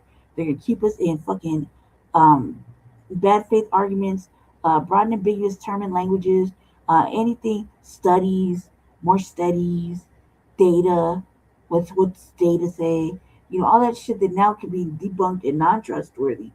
All that shit just to keep us in a line of fucking, just sit there and sit it out and wait, and we'll wait till you all die off so we don't have to give you shit, just like they did in Tulsa. So what does that mean that he can't do it? He doesn't want to do it. Like, I want to know all that. And as far as the Democrats, Fuck them. We've made it. It is what it is with black foundational Black Americans and the democratic system. You don't hear them talking about reparations at all. They don't pander that to us. They don't talk about it with us. If they do, they're on some other shit like HBCU bullshit and beautifying projects and whatever fucking shit they can put into the city and not give into a physical fucking cash based check. You know what I mean? They're trying to make everything for inclusive. You know what I mean? For other with other black black diasporan people here. You know what I mean? Try to make it so that we can't infringe on any Native American shit, alleged Native American or $5 Indian shit. You know what I mean? They're really doing the most now that everybody's coming into a very awakened renaissance with this. Not only are we delineating, and now we're really digging deep and really looking at what our grandparents and um, families way back when would say. Oh yeah, you got Indian in your blood, or you got Indian, and it's how you get the good hair and all this extra shit. You actually got Native American blood. Certain black tribes are black Native Americans are being welcomed back into their actual tribes. You know what I mean? So there's a lot of shit going on, and what they don't want to do is they're not gonna want to fucking let us get the same shit as they do. So they're gonna do everything they can to continue to keep on the motherfucking Black Holocaust and this bullshit. So they're not talking about it. They don't have no tangibles, nothing to offer us. And so what he's saying, he's like trying to laugh it off, but he should know damn well he's a shill. They ain't got shit going on, and they fucked up, and there's no coming back from it. I don't know. I'm not easily impressed. But when it comes to local politics, you never know who you're going to get in there, and you never know if they're going to be somebody who's a rider who stands 10 toes down for making sure that us foundation. Yes, you do. You know exactly who the fuck is going to be put on there. You know who you're voting for. You have plenty of time to research who's jumping in line to fucking vote. Who's jumping in line for a position. You think Jesse's fucking run for those three things? Nobody knew who he was. He has name recognition at best. If it wasn't for him, this man, and other shills, he would have been able to go for the mayoral position and actually work it correctly. But he had all this shit. We were there. Everybody was there. We saw it. We went through it with them. Did we not? Did we not go through it with him? And they kept turning him away, turning him down, not letting him go fucking debate, not letting him get on the ballot, sending him back his signatures. Were we not all there? We were there. You were there, twin. Mac was there, and I was there. Anybody, we remember that shit, and I cried on camera because shit was horrible. You know what I mean? That was the worst, most disrespectful shit ever, right? But it was this man and some other Democratic shills that did not want to see that. Did not want to see that shit. So they did everything by listening to some other motherfucking fucknut. They did everything in their power to make sure that didn't happen, and made sure our flyers that were in black hands went to the actual white people, and they took our intellectual property and our plans, right? I mean, come on, we worked fucking hard, really hard. I worked fucking hard on shit that I had no motherfucking idea about. You know what I mean? I didn't know nothing about no political campaigning, how to run one, what to do, none of that shit. It was all the first one was like fly by night. Like I tried to do the best I could, and it wasn't great enough. But they got me to the second one. The second one I did much better. I felt like, you know what I mean, when he ran for House District 8, and they still were fucking cock blocking him on it. They still didn't want to sit him down for interviews because he's too pro-black, right? But now they want to talk about all this shit. They want to act like you'll hear the language, man. And what he's saying is some bullshit, right? We do know who's running for office when they sign up to run for fucking whatever. They'll announce it in the paper or on the news. We got 13 people running for city council. We got 32 people running for the mayor, position of the mayor. We got and the incumbent. We got this and that. You know what I mean? And just go out there and get these motherfucking signatures and blah blah blah blah. So you know exactly who the fuck makes the ballot, who comes in with a party. You know exactly what the fuck is going on. And if you're fucking caught up in your local shit, you should know every face personally because they're at town halls. They're at town halls. They're having secret galas. They have secret events. You're kind of involved. You kind of show up to town halls and city council. So you read the newspaper. So you fucking know what's going on. Like what he's saying is motherfucking cap and lies. Cap and lies. We knew every motherfucking member who was running for mayor. Every member. Enough to talk shit about them directly. You know what I mean? To them, about them, in front of them, behind them, on fucking any PSA I made on Facebook. Anytime they saw me, you know what I mean? We knew. City Council, House District 8, I definitely was calling that bitch a colonizer. We knew who she was. We knew who was running. You know, you did.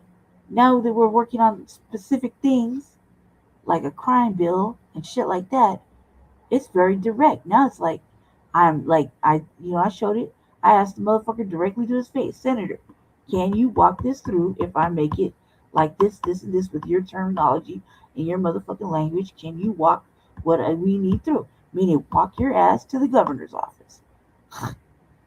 Skip everybody else.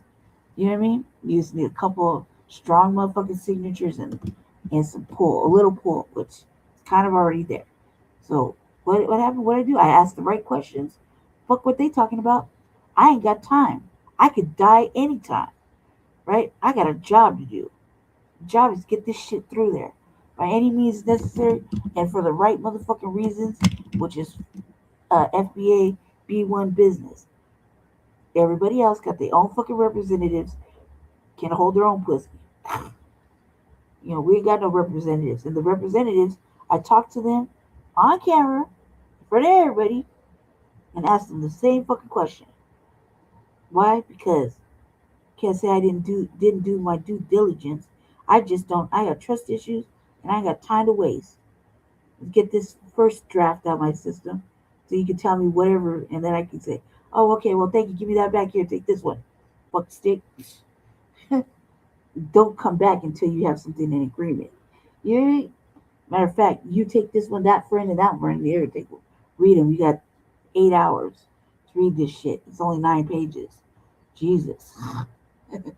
Short, quick, simple, straight to the point. You know what I mean? There's a lot of things that need to happen while we're doing this equity study, which is another study. It's basically giving a report given by white folk. You seen them? So you know what I mean? This dude's talking emotion. Like I don't know, man. Like why? What do I have to do to get on this page? Be my own correspondent. I don't know. Lineaged Black Americans get these reparations. And so there's enough of them to say, no, Governor Moore, we're going to move forward with this commission. Why do we sometimes balk against a commission, right? Because sometimes we be like, well, as commissions is just stalling. But the fact is, there's a process for this, right? And all the reparations that have been delivered, settled, and paid out and allotted, a commission. Look, that's not true. What reparations are they talking about? HBCU credit? Like I don't see what it is. Beautifying project. It wasn't fucking Bruce's Beach because they got to turn right back around and give it back. And that's what Newsom wanted to see happen. So what reparations are they talking about? Because sure as fuck didn't make it right in Tulsa for that sister. Sure as hell did not make it right. You know what I mean? That shit's fucked up. 111 years old. You more than deserved. More than fucking eligible. Very motherfucking eligible. You know what I mean? That shit was fucking downright indecent and fucked up. And everybody who thought that was a rip should get fucking slapped 3 times on the tray. That shit was stupid. Is what are they talking about? What? Evanston? I don't think I never thought reparations in Evanston really was reparations. I thought that was a hurry up and shut up and take this. another symbolic gesture that they had to take. It wasn't no cash-based payments for the descendants. We know about it. See what I'm saying? We wouldn't be going ham in these motherfucking behind the scenes, hitting up every motherfucking mayoral person running, anybody sitting in the office. Uh, our ally Mike, he be in there terrorizing the fuck out of everybody, talking about um, this is what we're looking for. This is what we're looking for from you. What's going to take to change your mind? No, we don't want no other study. I mean, he's all about it, like seriously all about it. It's impressive and scary all at the same time, right? And we're doing the same shit here on the ground level. So what the fuck? And what the fuck? Like what he's talking about, dude, I feel like he's out the loop. He's definitely not where he's supposed to be. Ask me how I know. Because I'm sorry, I opened the justice thing. So I'm mad. That's sorry, my bad. That was a knife opening it up and I hit the ashtray. My fault. I apologize. He's definitely not where he's supposed to be, because if he was, we'd see him there and we'd have him on camera. And he'd do whatever everybody else does. Bow down and talk shit. Oh, yeah. Hey, what's going on, Mr. Paris? Yeah. Yeah, you see him on the diaspora. Yeah, I know. Blah, blah, blah. Just doing that work. Gotta believe in the reparations. Woo, woo, woo. Come on, cuz. And right then and there, as soon as you started with that shit, right in person, I would shut it down. He already knows. He knows, everybody knows. It's a known fucking fact. Was the first step. And so now Governor Moore has been overturned when it comes to his veto. We're going to see what else they say in the grill. Now, we shouldn't make Moore the whole entire bad guy right here, because he says something interesting when it comes to his willingness to partner with this commission. Here's what he says. I am eager to move forward in partnership on the work of repair that we all agree is an urgent and pressing need. I believe the time for action is now, and we must continue moving forward with the work of repair immediately, Moore said in a statement. That mission is especially vital given the immediate and ongoing effects of this federal administration on our constituents, including communities that have been historically left behind. Now, I don't know if this is political doublespeak. Some people say that it is, but honestly, this might have been is kind of a chess game on Moore's behalf. Now, check it out. What if the initial strategy was say, I'm going to veto it, y'all overturn it, and then we work together?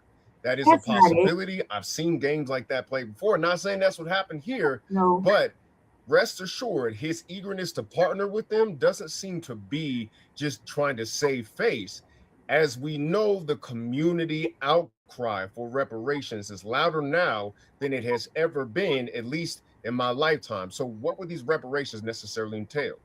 Well, it says here in the GRIO, potential reparations outlined in the bill include official statements of apology, monetary compensation, so that's that check, property tax rebates, social service assistance, as well as licensing and permit fee waivers and reimbursement. Reparations also could include assistance with making a down payment on a home, business incentives, childcare debt forgiveness, and tuition payment waivers for higher education. So what we're talking about here is a reparations portfolio, a check, and then some. So listen, Maryland is unique because it has the highest Black population of any state outside of the Deep South. So that's about 30%, which means that numbers matter and participating in the democratic process matters, right?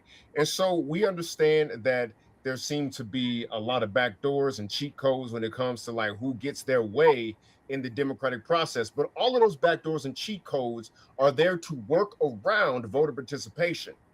Voter participation is what got this far in the first place. And I'm going to say something a lot of y'all ain't going to like, because I know I'm going to read this in the comments section. Y'all be like, But listen, hear me out before y'all get mad at me, right?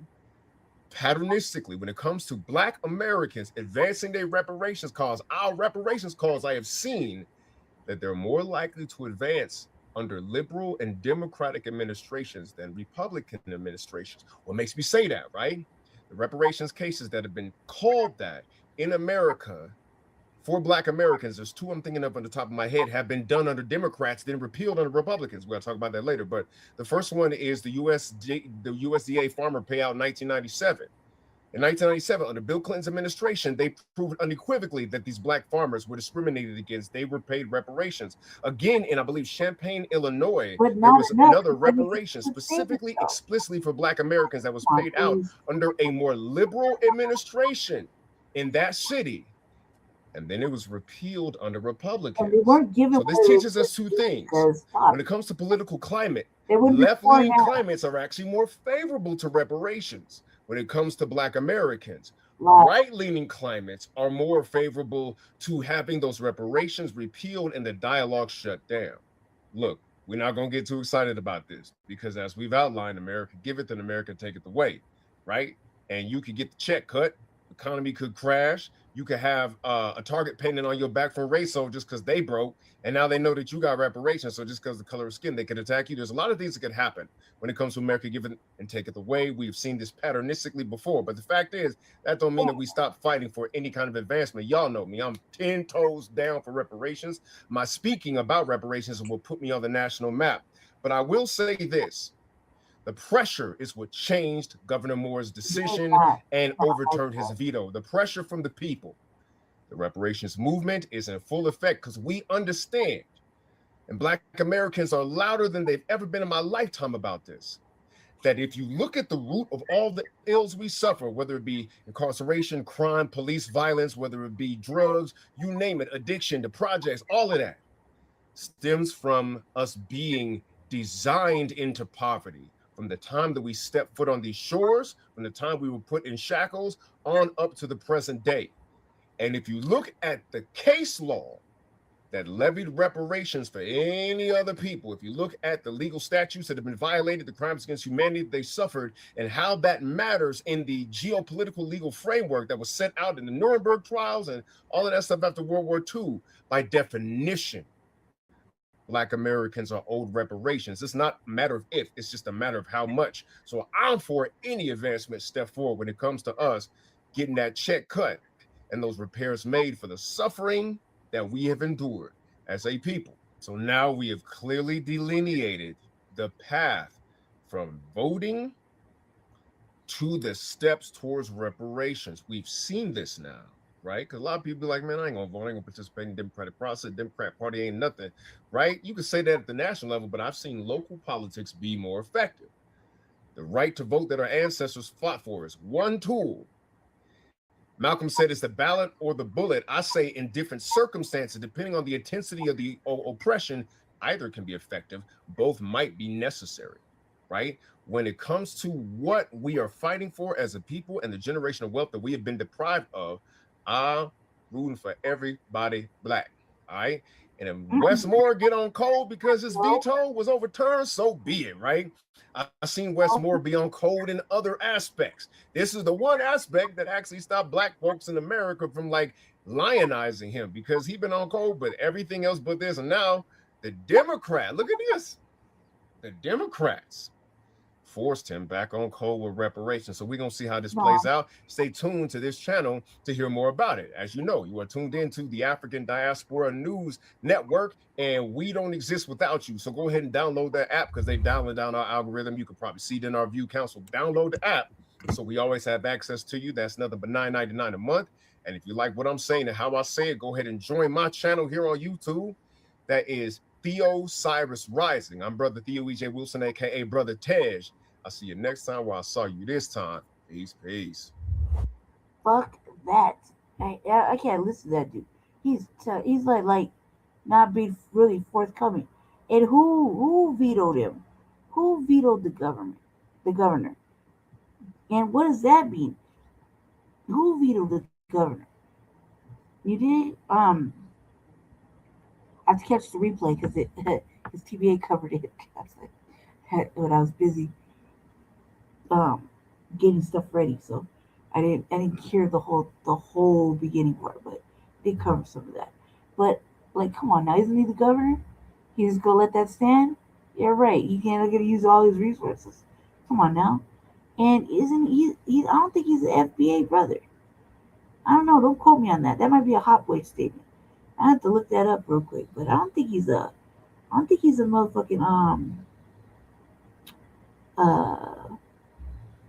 FBA brother, FBA brother. I think he's a tether. I mean, for real, for real.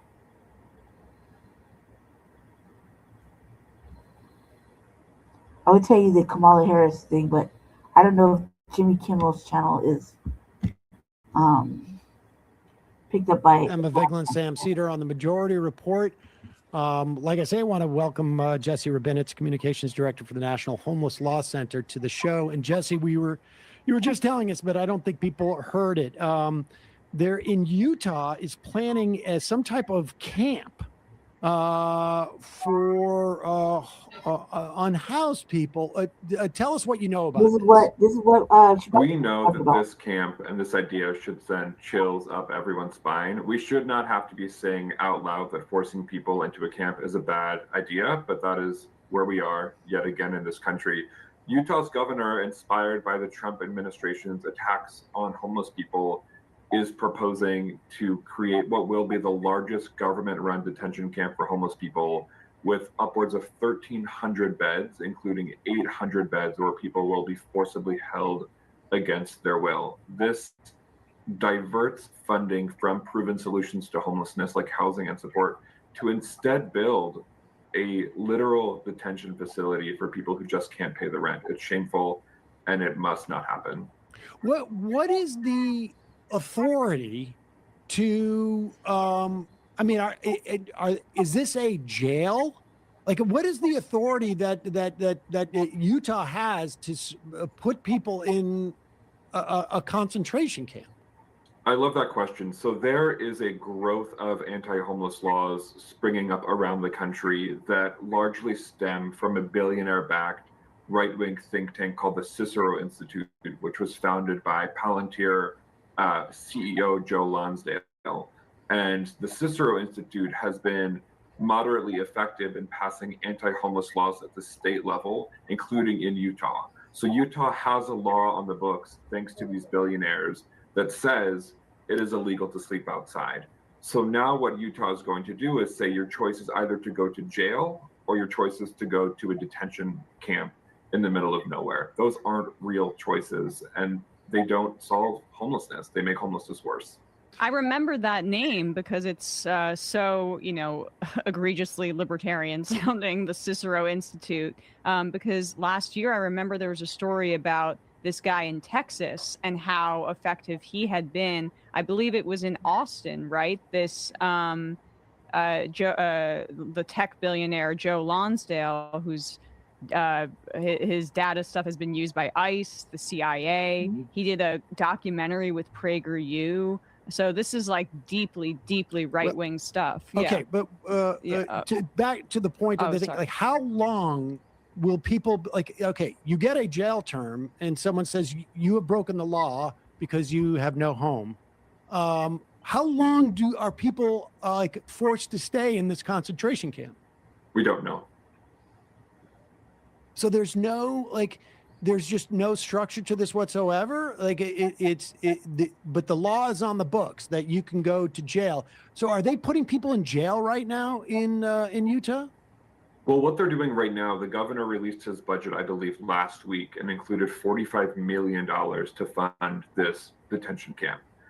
And right now it's our understanding that there is still a significant chunk of cash that they need, and we expect them to be asking HUD to fund the rest. I want to remind folks that HUD Secretary Scott Turner was asked during his confirmation hearing if he supported forcing homeless people in detention camps, and he failed to answer. We believe that anyone who cannot unequivocally say forcing people into detention camps is not only not fit to run HUD, they're just not fit to run the federal government. But it's important that we remember Trump has talked about this for a long time. This is something he has campaigned on. And now these billionaires at the Cicero Institute are really shaping homelessness policy. It should scare all of us. And honestly, everyone who cares about justice needs to be mobilizing against these attacks on people who can't afford rent. And so they have tens of millions of dollars. They're looking for federal grants to build this. I assume this is all going to some type of private prison company that will build this facility. Have they started to build it? They haven't started to build it yet. They're still waiting on the rest of the funding. So the governor's budget came out a few weeks ago, and that was the first indication that this was a top priority for Governor Cox. So now we are looking to see where they plan to get the rest of the funding. Yeah, I'm just wanting to know a little bit more about that connection then with the Trump administration. Like, how intimate is that connection? Because it appears like, based on what, you know, we've been speaking about, that this is pretty directly linked to some of Trump's top donors. Well, I want to say two things about that. One is that Donald Trump is using homelessness as a wedge issue to enact his authoritarian takeover of the country. Where I am in DC, it is no secret that his federal occupation of DC began with attacks on homeless people. And I was there when federal agents harassed homeless people and when the government threw away people's belongings for sleeping outside. And when we think about Trump's attacks, we often think about his attacks on immigrants, his attacks on trans folks, which are urgent and demand focus, but we also need to focus his attacks on homeless people. And then Joe Lonsdale, the former Palantir CEO billionaire, is good friends with folks like J.D. Vance, Elon Musk, Peter Thiel. And when we see the homelessness policy coming out of the White House, it has the Cicero Institute's fingerprints all over it. Billionaires are the last people in this country who should be shaping homelessness policy because they don't care and they don't know what it's like to do the work or to experience homelessness. We know that despite what these billionaires say, the solution to homelessness is housing and supports, not handcuffs or detention camps. Is there any attempt by in Utah, and I imagine this is like, you know, what we're seeing is a proof of concept type of program, right? Like a pilot program for the rest of, I would imagine mostly red states for the most part. But are they expending any money to build housing, to provide housing, to in any other programs for unhoused people in Utah? Utah has a definite lack of shelter capacity and a lack of housing that people can afford. One of the things that's so insidious about this detention camp is that it actually will take the money that should be funding housing and supports and also mental health care, and instead redirect that funding to the creation of a detention camp. So they're actively taking money away from the solutions to fund this cruel, inhumane, and ineffective project.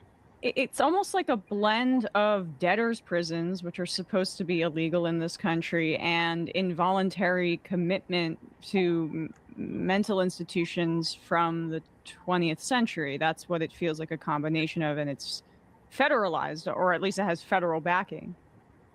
I think that's absolutely right.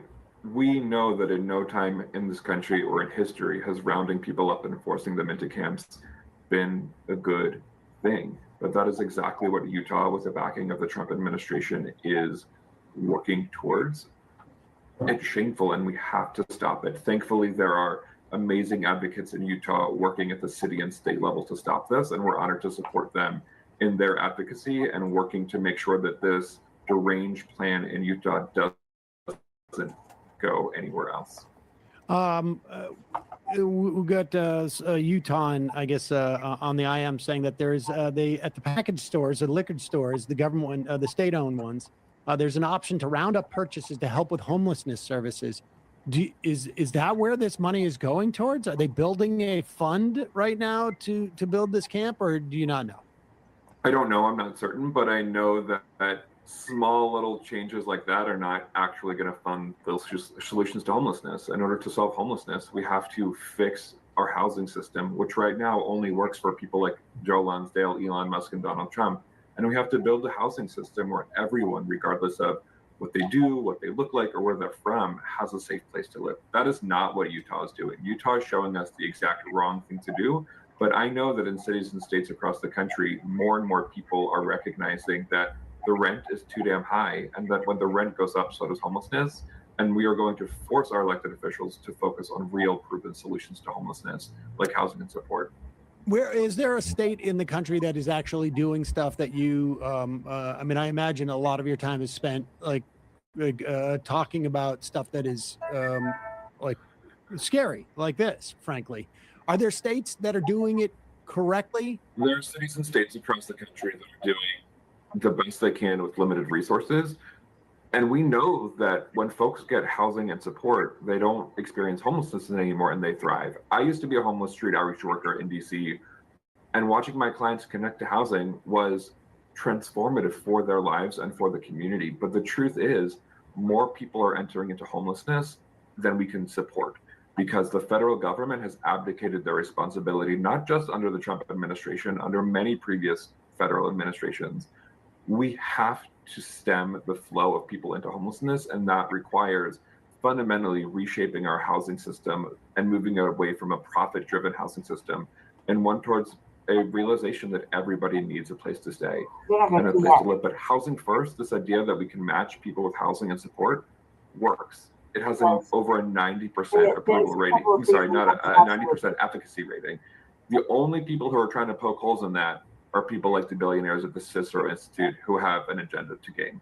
And you know, that 90% effectiveness, it seems to me that one of the talking points that we hear on the right is focused on the 10% that it's not effective for.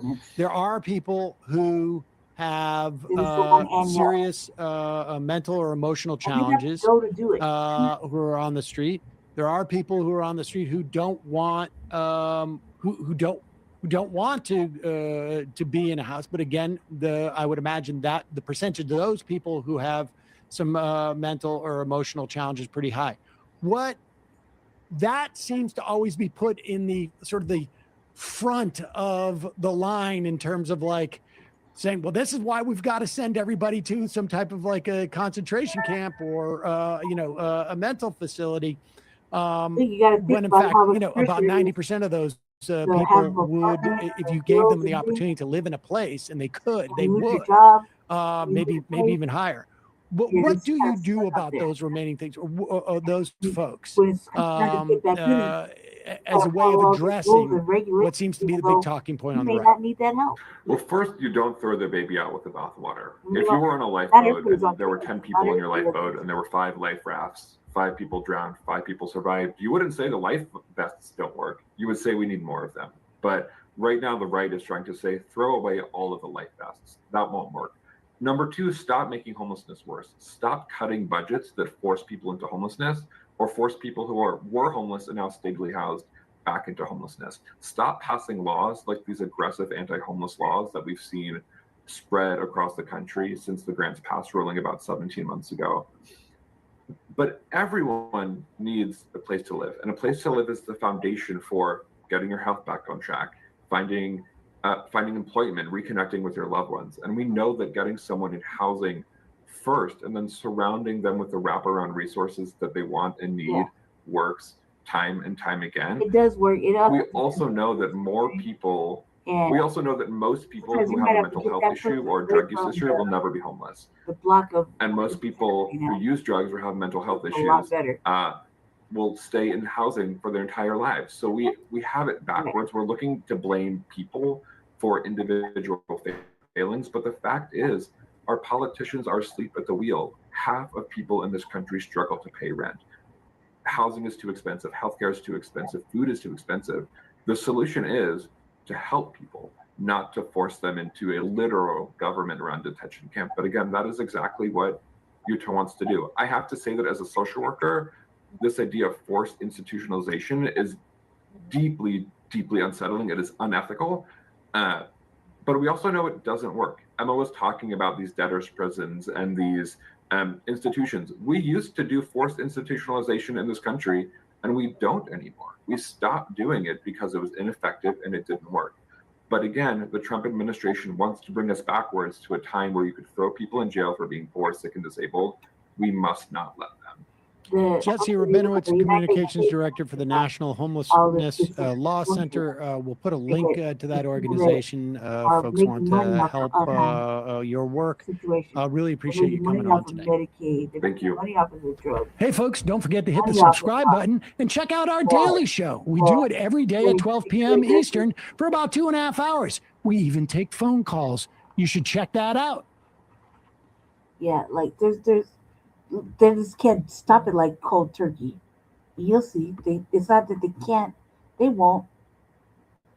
Jeff Jeffrey Epstein in a bathtub, questionable objects, a lot of powerful figures, and redacted faces. We are breaking down every major photo in the latest materials release from the House Oversight Committee as they investigate the deceased financier and sex offender. And we're going to explain why each photo matters and what its context is in the larger overall story. Welcome to Sidebar, presented by Law and Crime. I'm Jesse Weber.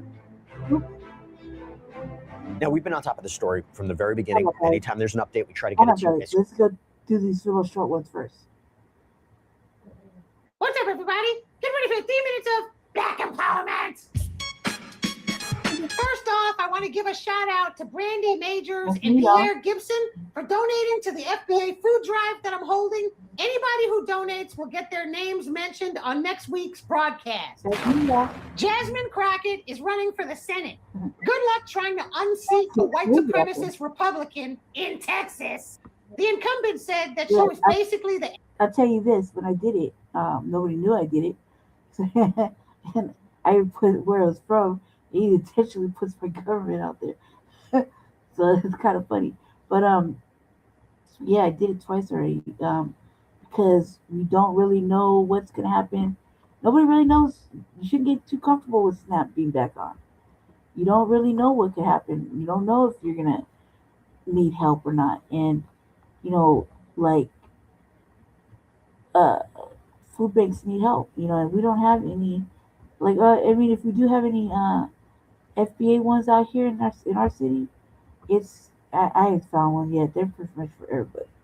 But to make sure that it gets done and that our FBA brothers and sisters don't miss out on at least the staples of beans and rice, you know, and canned goods and shit, you know, then that'll be okay.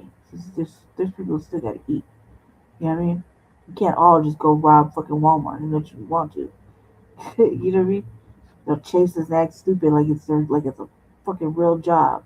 And we'll all go to jail eventually. So we can't really do that. But at least you know that it's going somewhere. So I felt confident to do that, and I was in a position where I could do it twice. It was just a little bit. Like 2 little times, and it's not something that I wanted to do, you know what I mean? That I wanted to do, not something that I did with Jesse, or you know what I mean? It was like my own little thing. That shit made me feel like fucking 100 times great, you know what I mean? And I felt like I was really, really doing really contributing. You know what I mean? And I didn't have to, you know, be in my dude's shadow all the time. You know what I mean? It kind of sounds crazy. That's just that's how I felt. So, yeah, I did that like 2 times. So every time he says my name, it's kind of like makes me feel like, ooh, shit, we're getting in trouble now. Anyway, so this is 3 minutes of Black Empowerment.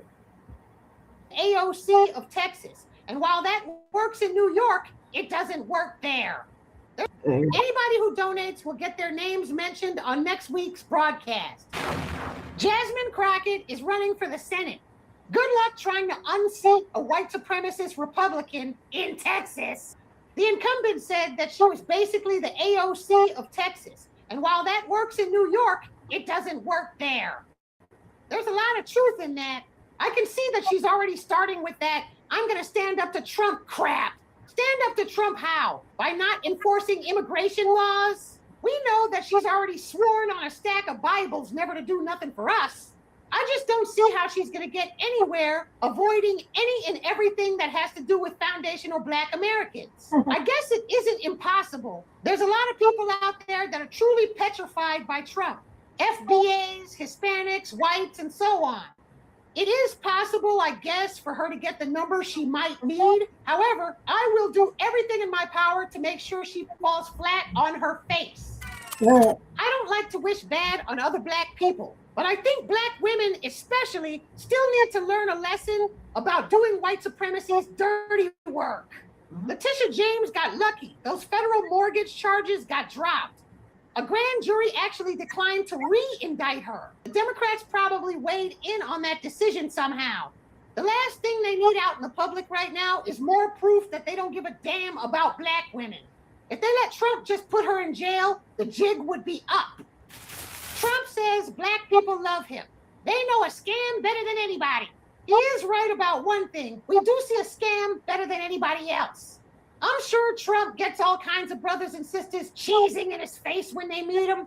That doesn't mean we love him. The only reason we let him in office is to shake things up. But he's no friend of ours, and we're not mistaken about that.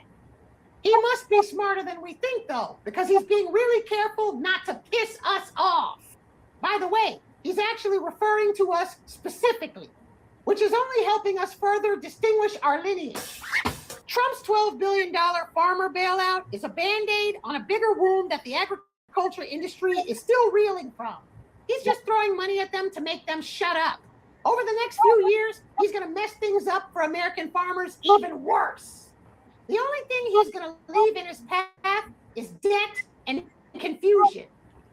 I am a big fan of all Trump's mistakes, because every mistake that he makes is forcing the upcoming politicians into a rock and a hard place. Their only way out is going to be to pay us what they owe us. Family, I know it seems like sometimes I talk about things that don't have anything to do with us, stuff like agriculture and stuff like that, but all of it has to do with us. Yep. The entire cyclotron of mechanics in America is moving into a new era. A time that a lot of us can't yet perceive is on the horizon. Yep. I promise you, anti-black policy does not fit into that time. Nope. Thanks for watching. Please press like and leave a comment. And if you want... Okay, hold on, Felly. Hold on. I gotta read you something first. Okay, so back to that Westmore thing, right? So I had questions. So I decided to go look for myself real quick. While we were watching the previous thing. Okay, so I thought he was a tether. I guess he's not. I guess him and his old lady are Maryland born natives. Oh well, okay. I said, oh well, shoulder shrug. Westmore vetoed a bill in May 2025 that would have created a commission to study and recommend reparation for slavery, stating that Maryland had enough studies and it was time for the work itself. Focusing on closing racial wealth gaps and disparities through the legislature later overrode his veto in December 2025. His decision, made by the state's first black governor, drew both criticism for delaying action and support for prioritizing direct solutions over a further study. The key details: the bill SB 587 aimed to establish a commission to study slavery legacy and propose reparations for African Americans in Maryland. Moore's rationale is, in his veto letter, he argued that Maryland had conducted many studies over decades and should now focus on actionable items like expanding home ownership, supporting black entrepreneurs, and addressing food education inequalities, which is supposed to be a given. Legislative response. The veto surprised many, as the bill had overwhelming support from the Democrats, including the Legislative Black Caucus. What? So all that support? What the fuck, cuz? Veto override in December. Maryland lawmakers successfully overrode Governor Moore's veto, reinstating the Reparations Commission. Why was it significant? As the first black governor, Moore's decision was seen as a complex balancing act between acknowledging historical wrongs and pursuing tangible policy changes. The veto sparked debate about whether continued study or immediate action was the better path for addressing systemic inequality. Yeah, barely to consider slavery. They had a little article about it in the news. The Democrats, who control both chambers of the Maryland General Assembly, decided the commission was needed to better examine how to do that. This topic isn't easy, but again, without formal study, reparations risk being dismissed as symbolic or unconstitutional, regardless of moral merit, says Senator Charles Sidnor, a Democrat. After his veto was overridden, Moore said that while he disagrees with the legislator's decision, I am eager to move forward a partnership on the work of repair that we all agree is an urgent pressing need. I believe the time for action is now. We must continue moving forward with the work of repair, Moore said immediately. This mission is especially vital given the immediate ongoing effects of this federal administration on on constituents, including communities that have been historically left behind. Potential reparations outlined in the bill include official statements of apology, monetary compensation, property tax rebates, social service assistance, as well as licensing and permit fee waivers, reimbursement. Reparations could also include assistance for making a down payment on a home, business incentives, child care debt forgiveness, tuition payment, waivers for higher education. This shit should already be like a given. Uh, Maryland's black population is about 30%, and it's state outside of the deep south. Okay, good. Um, it gained momentum in the wake of the George Floyd thing by Minneapolis police 2020. Has been a difficult one, particularly for high-profile Democrats. It comes amid a broader conservative backlash over how race, history, and inequality are handled in public situations. And at a time of growing attacks on diversity and equity, today's action reaffirms our shared commitment to truth-telling, accountability, and meaningful progress for Black Marylanders. Huh? Said the state Black Caucus in a statement. Huh? In October, Gavin Newsom delivered a mixed bag of proponents of bills aimed to address racist discriminatory policies against African Americans.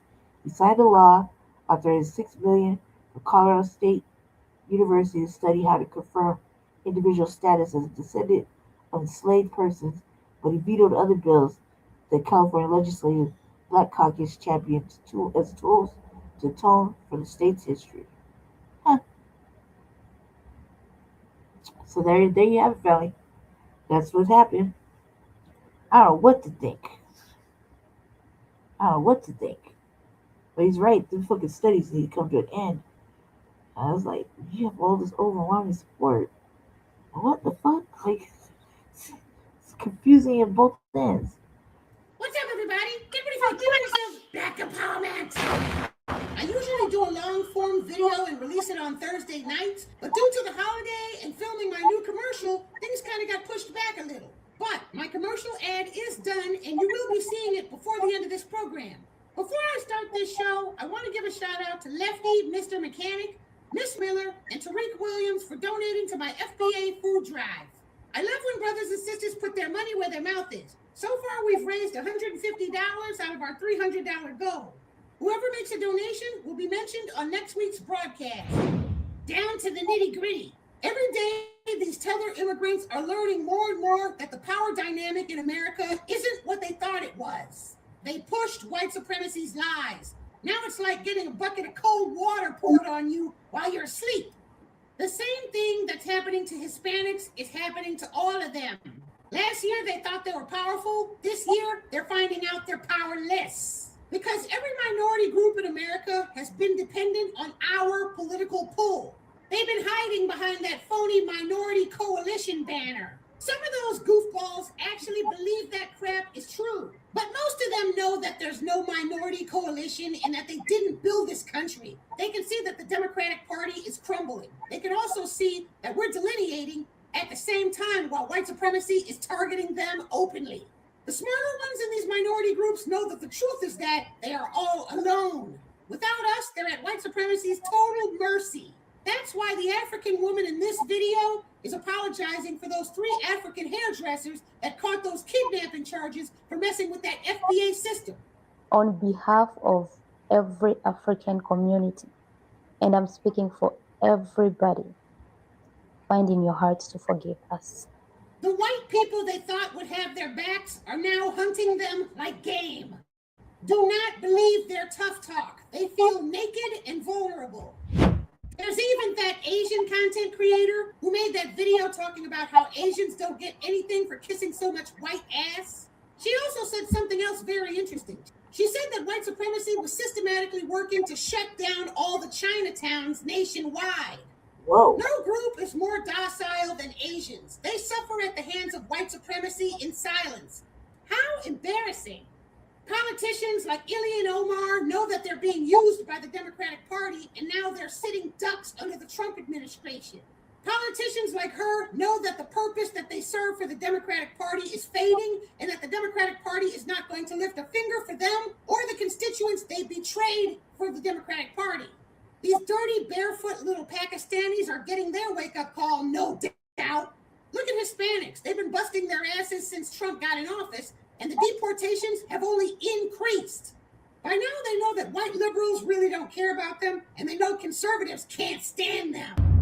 Family, the real banger is going to be when white supremacy itself finds out that it won't be moving without foundational Black American permission. The following is my new commercial, and I wanted you all to be the first to see it.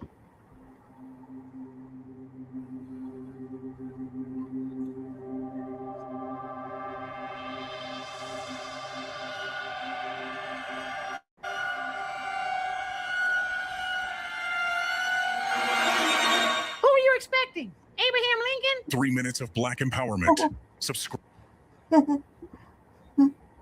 Yeah, I like him. He's so tight. Hold on a second. Let me just get some of this out of here. Let me see.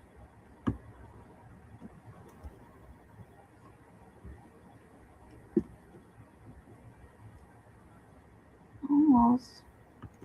We got a little bit left to go. So I'm trying to make the most out of it.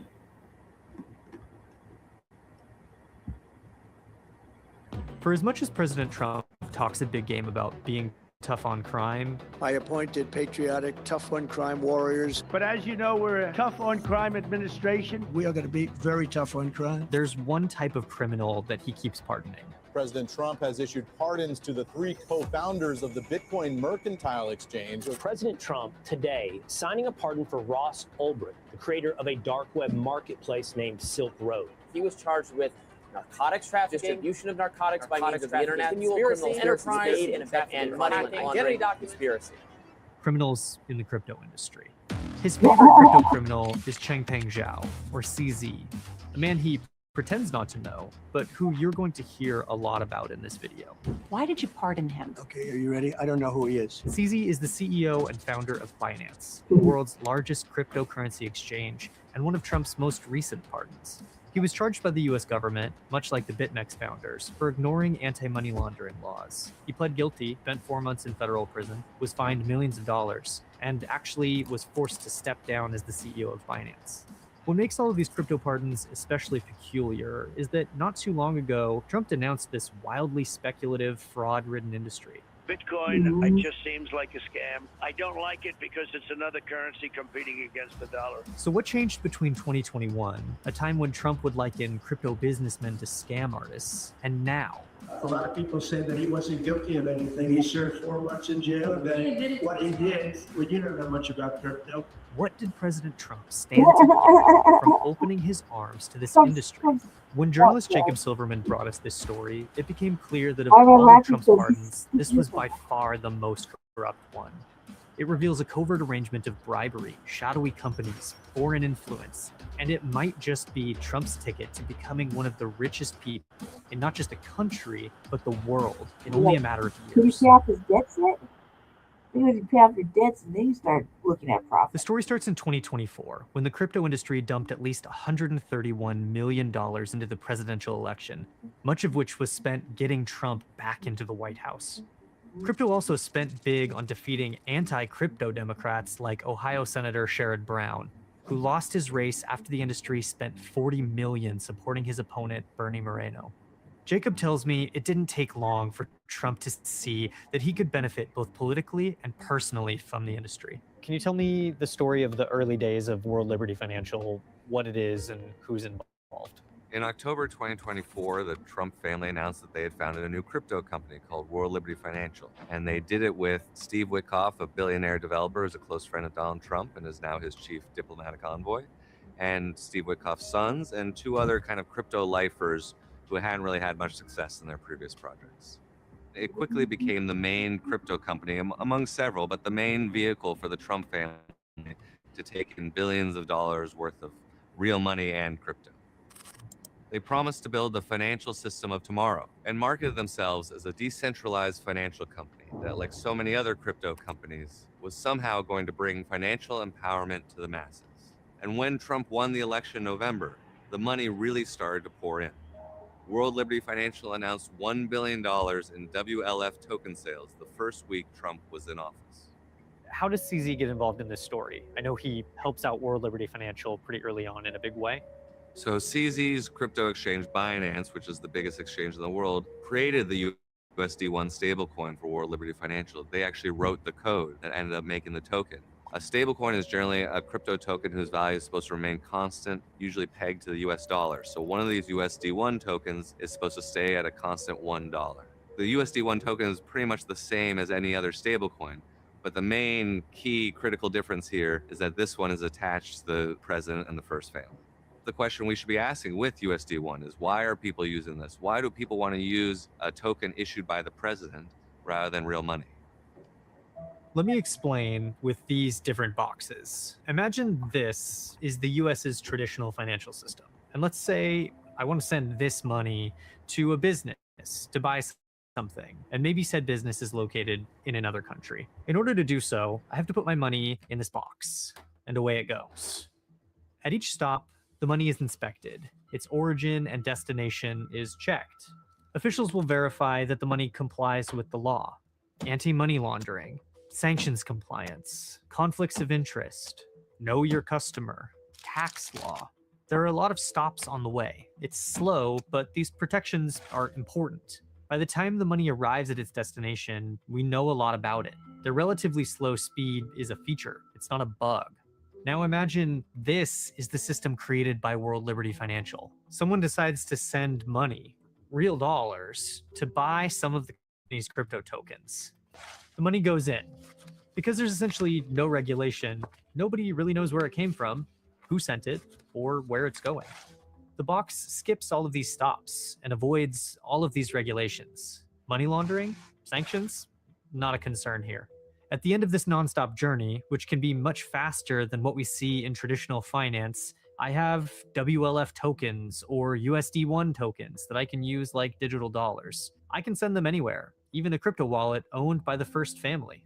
And unlike the traditional process involving the US dollar, this crypto transaction generates money. Any money exchanged for USD1 is held by World Liberty Financial, which they then get to invest in things like short-term treasury bonds, which generates income for the Trump family. So critically, when people use this parallel system, it makes the president and his family richer, a lot richer. And it's all made legal by legislation like the Genius Act, passed by Trump and his party with an assist from some prominent Democrats.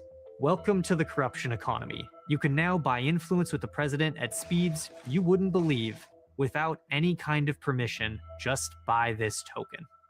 So you've brought us some examples, some egregious cases of people putting money in the black box. So earlier this year, an Emirati company called MGX, which is affiliated with the government there, part of the Sovereign Wealth Fund, decided it wanted to invest $2 billion in Binance. Instead of just sending $2 billion to Binance, the UAE and this prince named Sheikh Tahnoon, who's a member of the royal family, decided to involve World Liberty Financial. So what they did was they sent $2 billion to World Liberty Financial. In return, they got $2 billion worth of USD1 stablecoins. This is the USD1 stablecoin that was originally created by Binance.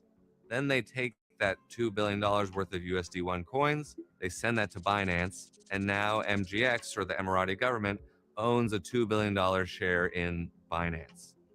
Right after this major investment in May, the administration gave the UAE access to highly advanced AI chips from the US. There was an SEC case against Binance that gets dropped, and seemingly all the legal issues facing Binance here in the US and in some other parts of the world start to go away. And finally, CZ had been publicly asking for a pardon for months, and he finally got that. He was pardoned by Trump despite pleading guilty to financial crimes and spending 4 months in federal prison. And let's not forget, Steve Witkoff, a founder of World Liberty Financial, helped broker this deal. Steve Witkoff is playing a dual role in that he is both Trump's top diplomatic envoy to the Middle East. He's negotiating a lot of these deals. As of his last financial disclosure, Witkoff still had an ownership interest in World Liberty, where, let me remind you, his 2 sons also work. So he's potentially directly profiting off of these both diplomatic and crypto deals.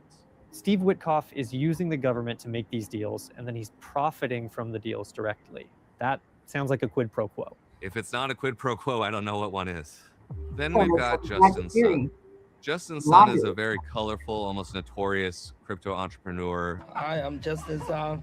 I'm Flo in the space. Who has been involved in a lot of projects. His most notable one is called the Tron blockchain, which is widely used for money laundering in the criminal underworld.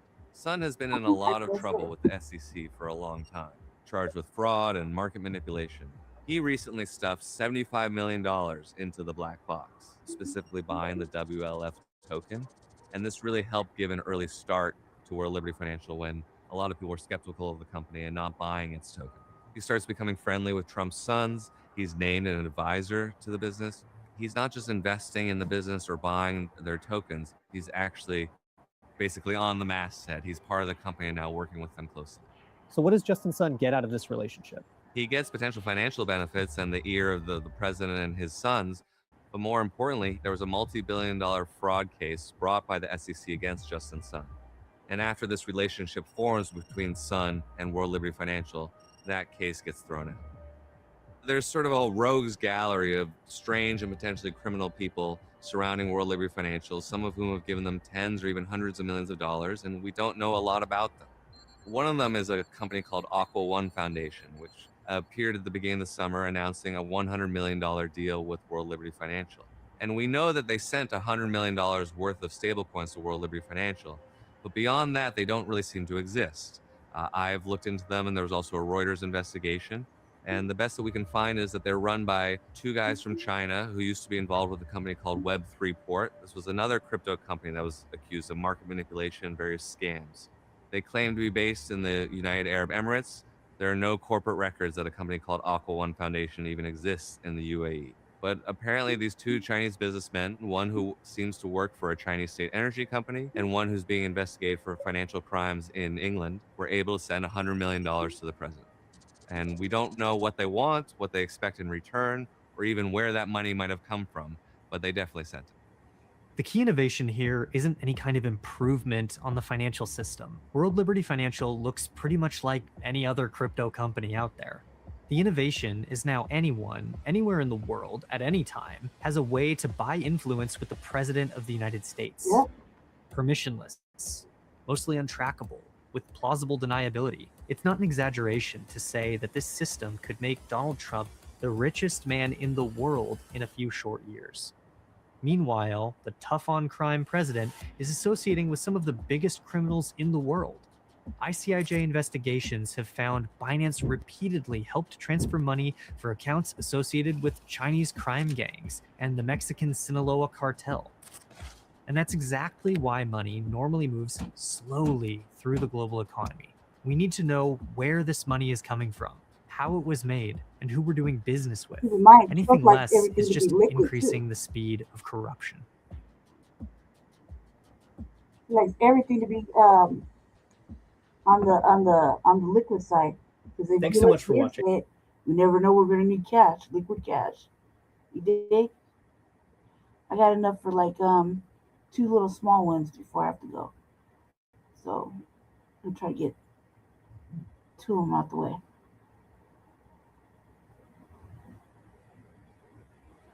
All right. Let's see. Before we get started, please go over to Amazon.com and grab a copy of my book, Education and Justice.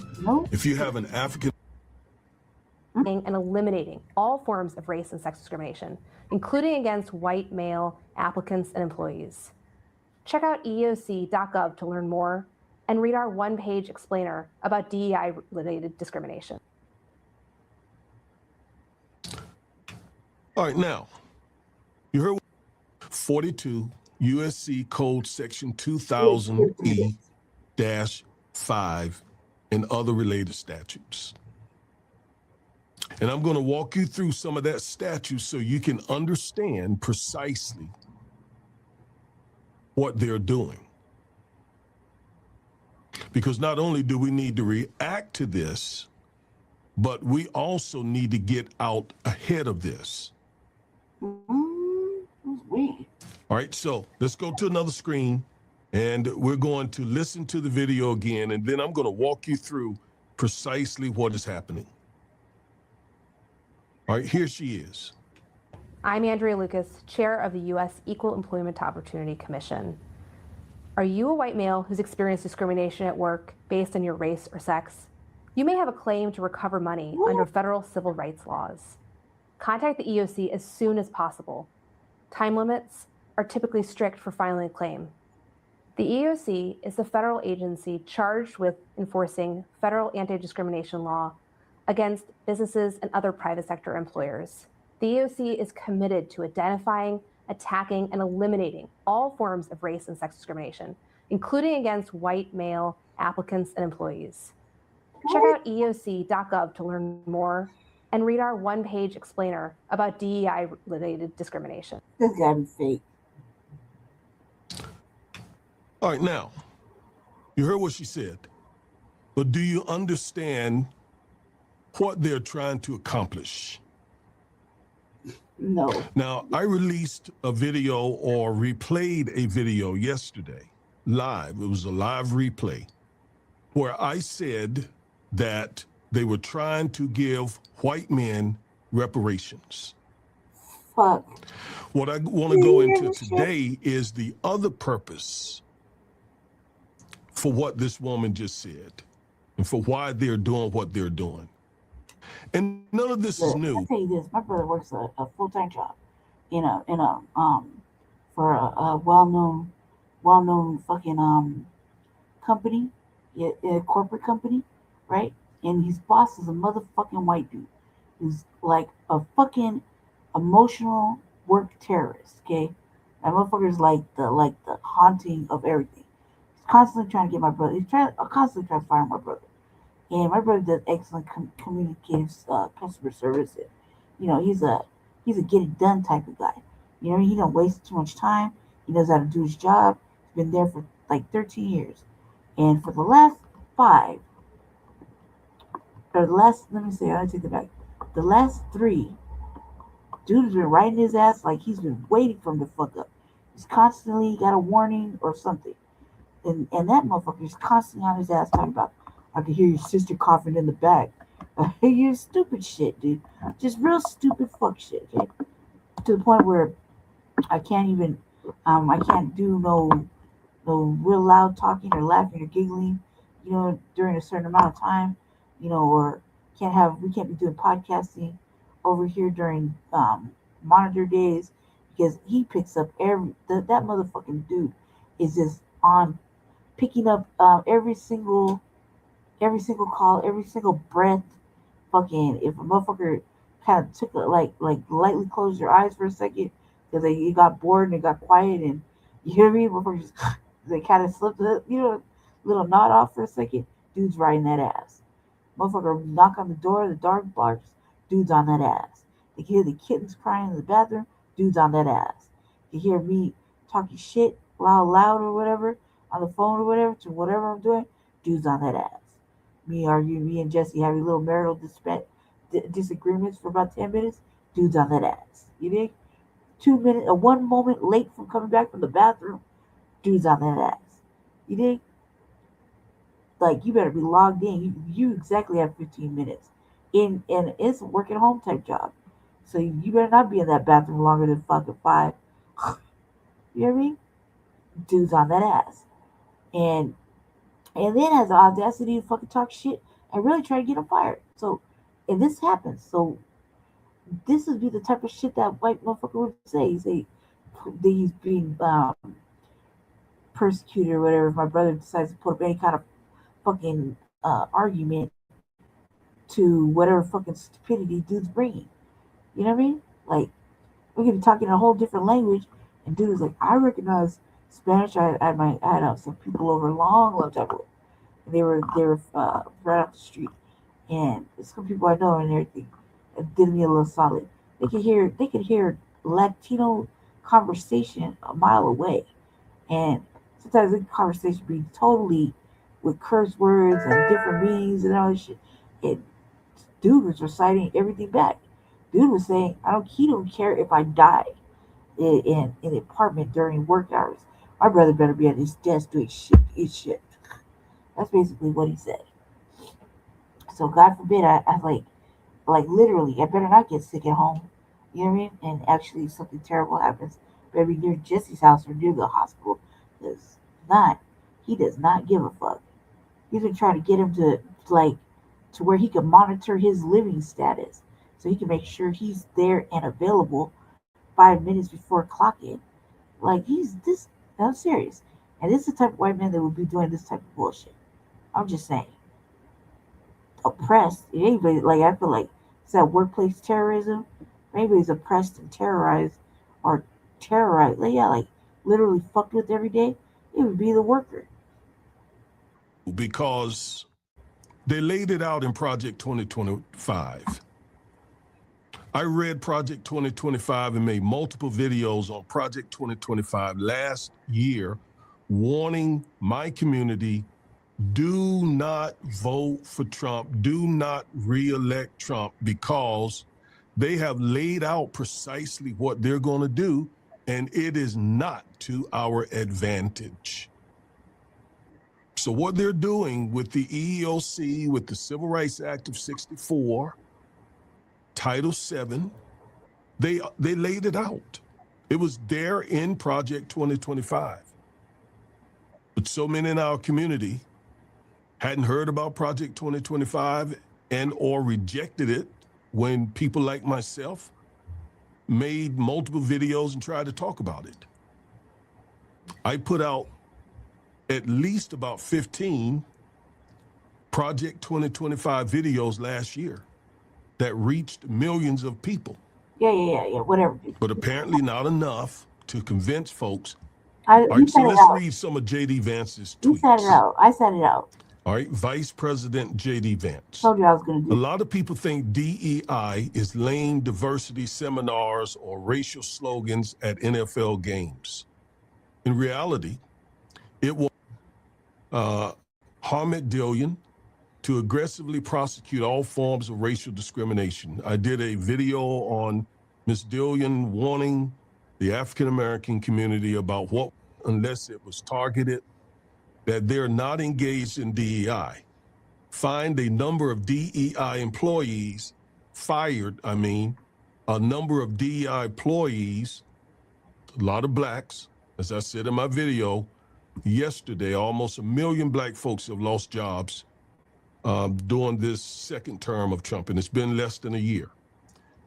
And asked the great Hamid Dillian to aggressively prosecute all forms of racial discrimination. I did a video on Ms. Dillian warning the African-American community about what would happen if she was, in fact, confirmed. She was confirmed, and all that I said in that video is coming true. For too many Democrat leaders, racial discrimination was bad unless it targeted white men. This was an injustice, plain and simple. The above essays explains why. Now I'm going to debunk all that J.D. Vance is saying here in just a moment with some statistics. All right, he's trying to make white men victims, but trust me, white men are no victims. White men have created a lot of victims, but they are not the victim of this country we call America. It was precisely to remove blacks, as he boasted about, removing blacks from these positions and replacing them with whom? White men. And it's definitely not true. An article. Here's the article. All right, here's the article that he says explains exactly why DEI is so bad for white men. All right, let's read a little bit of this. Oh my God. The Lost Generation, Jacob Savage. Man, have they begun to really play the victim card. We'll stop on that.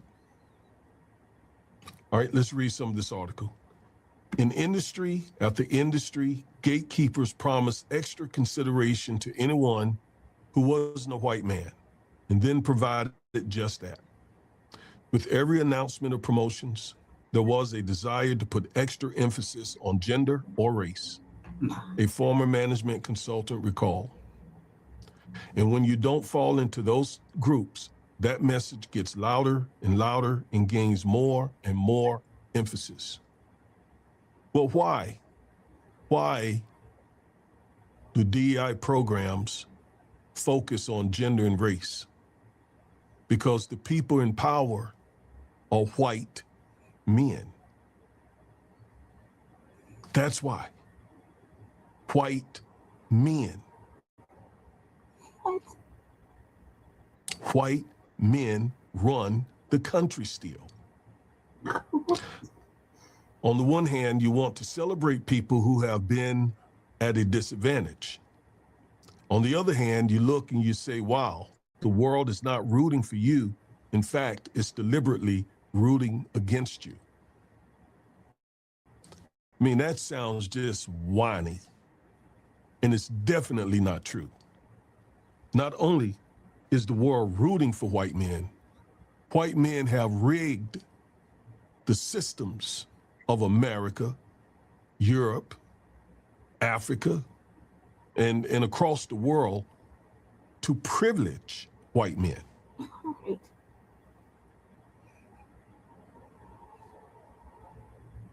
Once again, white men have been able to wield the power enough to rig the systems, the structures, the institutions across continents to privilege, to benefit, to advantage white men. Mm-hmm. And because Barack Obama became president, because the country took a few steps toward creating equity for others, now white men feel like they are the victims, that an injustice is being done to them. I don't know how that's because, you got all the again, they've lost just a little bit. And it's not a lot because, again, we only own 4% of the country's wealth. They haven't lost anything, y'all. And so that they feel that they're losing, guess who's taking that from them? The billionaires. You talk about poor white. Anytime you got one man on this planet who is very close to being a trillionaire, that means he's taking a lot. Workplaces should be fair and open to everyone. This may be how Boomer and Gen X white men experience DEI, but for white male millennials, DEI wasn't a gentle rebalancing. It was a profound shift in how power and prestige were distributed. Yet practically none of the thousands of articles and think pieces about diversity have considered the issue by cohort. And the reason I keep stressing the fact that it's the billionaires who are the problem is because these things were happening about the same time. At about the same time DEI policies and programs were being initiated and implemented was about the same time that the pay for CEOs, white male CEOs, etc., started just going through the roof. So how are they oppressed? Right? Now, those policies have been in place to benefit rich white people for a long time. Fucking since the start, cuz.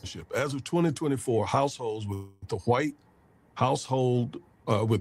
householder made up 65.3% of the population, but held 80% of all total U.S. wealth. We could stop there. Mm-hmm.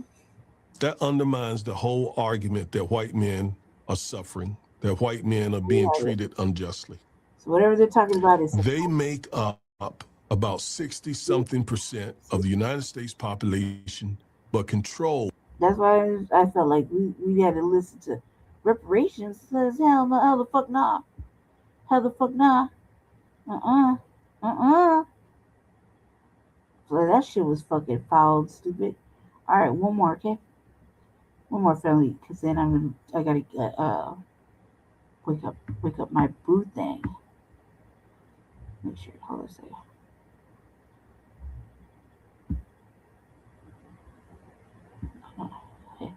On Wednesday, December the 10th, it was announced that Google will be paying out nearly $700 million in settlements to people who paid money to download apps through the Google Play Store, which I would imagine includes many of the people watching this video right now. Now, this announcement, it came in the form of a statement from the Attorney General in multiple states who are collectively suing Google for anti-competitive practices.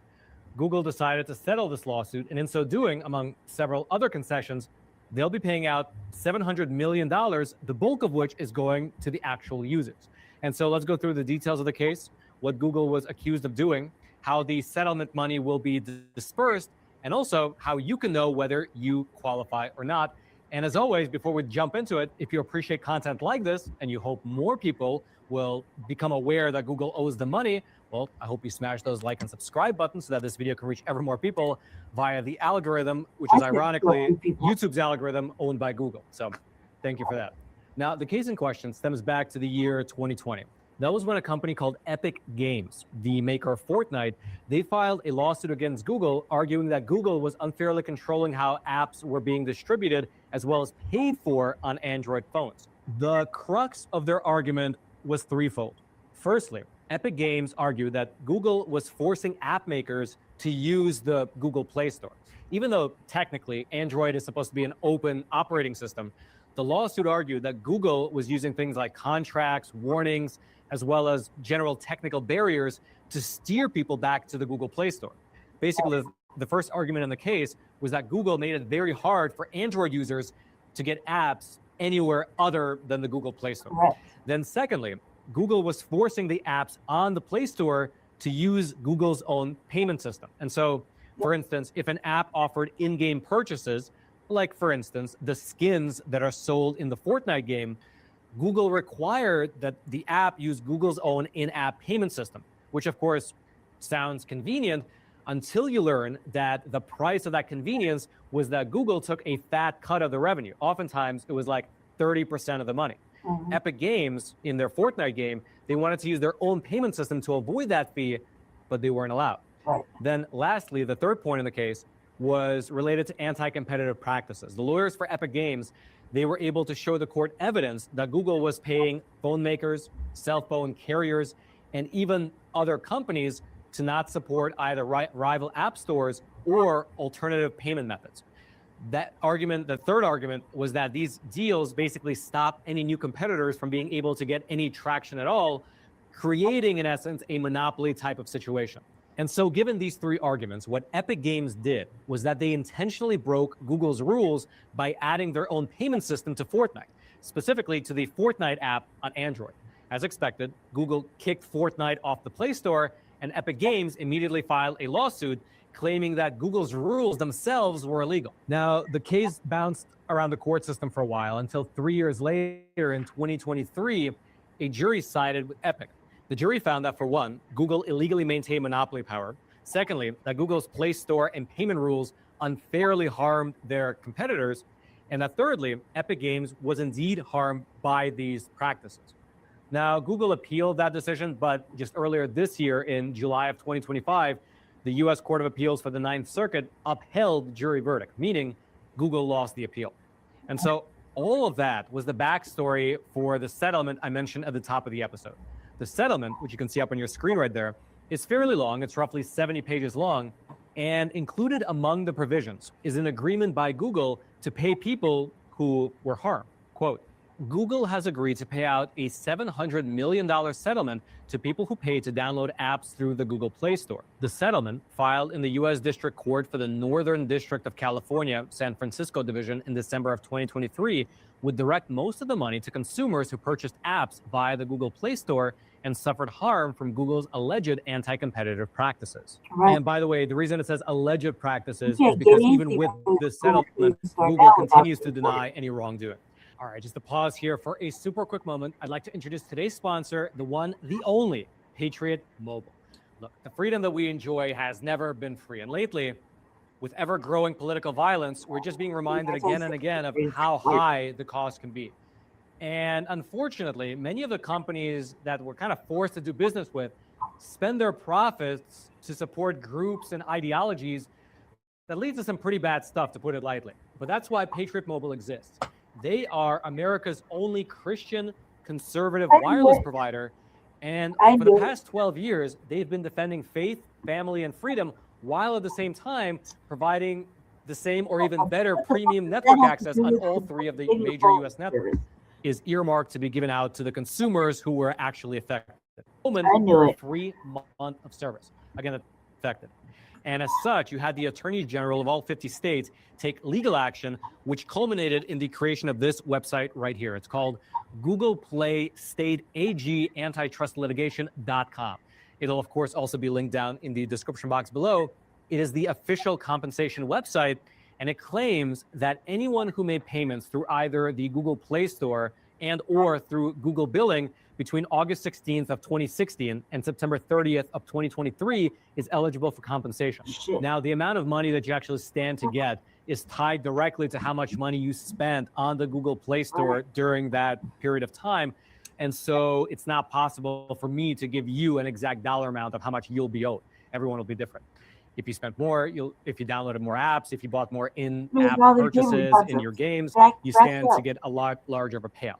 Now, in terms of what you should do to be claiming your money, well, the website says that you actually don't need to do anything. Quote, the settlement fund will make the majority of payments automatically, and no claim form is necessary in most cases. Once the settlement has been approved by the court, you will receive an email from PayPal or a text from Venmo notifying you of your incoming payment at the email address or mobile phone number associated with your Google Play account. If that email address or phone number is also associated with a PayPal or Venmo account, then the payment will be made directly to that account. If that email address or phone number does not match an email address or phone number associated with a PayPal or Venmo account, then you have the option to create a new account or redirect the payment to an account at another email address or phone number. Meaning, in the meantime, while you're waiting for the payment, consider making sure that the email you have as your Google Play Store email is the same email on your PayPal or Venmo account. However, if either you don't have access to that email address anymore, or you don't have a PayPal or Venmo account and you don't want to create one, there are alternate methods to get your money. Quote, if you A, do not have an existing PayPal or Venmo account and do not want to sign up for PayPal or Venmo, B, no longer have access to the email address or mobile phone number associated with your Google Play account, or C, were expecting to receive a payment but did not, there will be a supplemental claims process after the automatic payments process is complete. And for that supplemental process, there's a page on the website where you can go ahead and enter your contact details so that you can get notified directly when that claims process begins. I'll throw the link to that page directly, the URL to it. You can find it down in the description box below. However, do know that by accepting this money, you actually forfeit your right to sue Google independently for this whole antitrust Google Play Store issue. And if you, for some reason, anticipate wanting to sue Google yourself in the future for this, you have until February 19th of 2026 to exclude yourself from the settlement, and in so doing, retain your right to sue. Now, I of course, doubt many people will go down that route, but the option is there. Again, everything that you need that's directly related to claiming your money or excluding yourself from the money will be down in the description box below. Now, for their part, Epic Games was actually not thrilled with the settlement, claiming that it was too small. Speaking with Ars Technica, you had the Epic Games Vice President for Public Policy say the following after the settlement cleared, quote, the $700 million settlement's one-time payout will provide no true relief for consumers or developers. Epic Games had originally sought a much higher settlement, asking for $10.5 billion in antitrust damages identified as Google's unjustly collected fees. Consumers will continue to overpay for digital goods as a result of Google's imposition of super competitive 30% fees for Google Play billing or 20% junk fees on top of payments Google isn't involved in processing. Developers will also continue to be restricted in how they distribute their apps, and developers who choose to use a third-party payment option will be forced to use Google's deceptively labeled user choice billing system rather than having creative freedom over the design of their payment systems. The state settlement does not address the core of Google's unlawful and anti-competitive behavior. I guess that's what you would call a bittersweet victory. And so there you have it. If you'd like to dig either deeper into the story yourself or find all the links to claim your money, everything will be down there in the description box below. That same description box right below those like and subscribe buttons. Oh, God. Okay, well, thank God we're over that. I knew that's some old racist, white supremacist, white Christian nationalist shit talking about the phone thing. I knew it was. Anyway, Felly, I've been on here for a grip. I got a lot accomplished out of my queue, so we went through pretty much all the good shit. I have to get off the thing because I gotta get Jesse awake. He's told me to get him awake at a certain time. Yeah, so I gotta do that, and I gotta do it like right now. So I'm glad hope you watched everything. We learned something. I'm glad I got most of that shit out of the system. So my queue is starting to get a little bit lower. Just a little bit. So I got two more videos. Welcome to a very special episode of The Conversation. Okay, 2 more episodes of the RVA. So to catch up for what I did. It's all about white supremacy with them. Yep, it sure is. And they just have to let you know that they got their own phone company, and that they've been doing their best as Christian nationalists. Make sure that you as a Christian have phone service. That shit was stupid. But that Google thing, dude, that Google thing is like motherfucking stupid and crazy. It's crazy. I'm still waiting for my Facebook settlement money because I was harmed in that little Facebook issue. They kept fucking up all my shit. So, and like I don't know, like Google and Google Wallet, the pay, like when you get a phone now, Google don't even let you not use the wallet. They force you to every time you make a payment with your debit card. They have a list in it. Here's your Google cards you've been using on file. What? What? Hard time keeping my little pay as you go cards in my mind, like in the correct order. You dig? And you got a whole list of shit. And then don't go into your other email accounts. You'll be like, oh shit, did I use that for that too? Man, damn it, PayPal. Like, I don't even want to talk about it. I don't want to talk about Google Pay. I think Google needs to just all the way, she got hit with more money. Yeah, I'm gonna be safe. Grand Rising too. I'm gonna be safe. Going to this thing, we got a memorial thing that we do. Well, Jesse did it last year because I couldn't go. I think the year before too. We got a memorial that the unhoused advocates are putting on every year to remember the unhoused that passed away during the year. Our motherfuckers that have been recently housed that have passed away. So that's tonight. That's like at 4:30. Jesse's gonna go home, do the food bank. I'm going to go and wash, dress, and figure out what I want to do with all this motherfucking hair I got in a ponytail. My sister gave me a wig just because she didn't feel like partying my shit out, right? Took me forever to get them down. I think I ripped some of my actual hair out of the front by mere accident.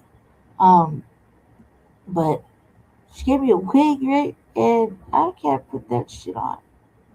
I was struggling for like an hour. It would not let me do it. I was like, man, how did I do it before? had like 250 motherfucking wigs before. Now I can't do it all of a sudden. I just gotta go back to rocking out with twists and shit. And I'm really tired of motherfucking bitches stealing my swag. Like, you know, I got all kind of shit going on in my little twists and stuff. See all kind of bitches just stealing my swag on these little Facebook reels. I'm like, what? What? Yeah, and then I'm going. After that, we're gonna do Frontline Black News at his house. After he's gonna come out in like halftime during the game, or whatever. But after this, it's only an hour and a half, so I might just show up. Then we just do Frontline Black News tonight. Per day 2, or whatever. Yeah, Sunday day 2, and then after that. Then the dog's coming out with another RVA. And so, yeah, that's how that's going to work. I know, man. And my twist was like the shit. I haven't had my hair all out, like, because it's everywhere. And it's kind of cold. It's getting cold. So I want to, I just wanted to tie it up and protect it. You know what I mean? Wrap my shit up and put it under my hoodie. But, yeah, like right now, it's completely out. And or brushing it out, and, you get fuzzies and whatnot. Brushing out the fuzzies. And it's really fucking long. I thought Jesse was just pretending it was long yesterday. It was it's really long. So I put a little bit of pink oil in it, and I was about to get ready to part it out, but I think I'm just gonna take it somewhere and do it that way, because that way they can see actively that I need like maybe 12 parts I could put in my dookie twist. Yeah, that seemed to last a good little 2-3 weeks. Yeah, it was just nice and calm, and I had different little things in it, just for my own amusement. And as I was watching these reels, I'm looking at it like, bitch, you usually, what the fuck? But you stealing my swag. No. I'm doing different shit. All of a sudden now it's all intricate. Man, come on now. I don't know how to feel. I definitely know I don't feel like wearing a wig. Because I just have that luck. That shit does not want to stay on. And I got a lot of motherfucking hair, so wearing a cap underneath all that shit is like, I might as well just go ahead, part myself out, and do what I do. The fact is, it just takes 4 hours, 5 hours. 5 hours in a really good mirror and some light. I could do it. It's just the lower half in the back is always a struggle. I can't see shit. I gotta be all up on the mirror and everything. I remember when times were simpler, when I could just feel it and part my way through. You know what I mean? There be times, prime example, going to jail. I could do it all by myself. Put my hair in twists from top to bottom in a matter of 15 minutes while I'm sitting there waiting to get booked in. And that's after I took my twists out. You know what I mean? Because they made me take my twists out. So my hair is just loose. And if my shit twists up, it does twist. It does lock in certain areas. But I like twists. I don't like braids. So I was twisting. That shit lasts damn near 2-3 weeks. You just have to touch up certain areas that, because you have mixed hair. Some portions don't stay fully twisted, so you gotta braid them. At the end, at the middle, it's kind of weird. You got braid twist on certain ones. But yeah, this shit's long now. I still felt like maybe doing. First, I wanted to do 6 or 8. 6, but all this tinsel's kind of distracting me into the front. So, and right now we got nothing but African braiders up on the 5 blocks up, and there's 1 or 2 FBA people. There's a barber shop with FBA brothers that they just do nothing but braids and twists and fades and whatever you want, right?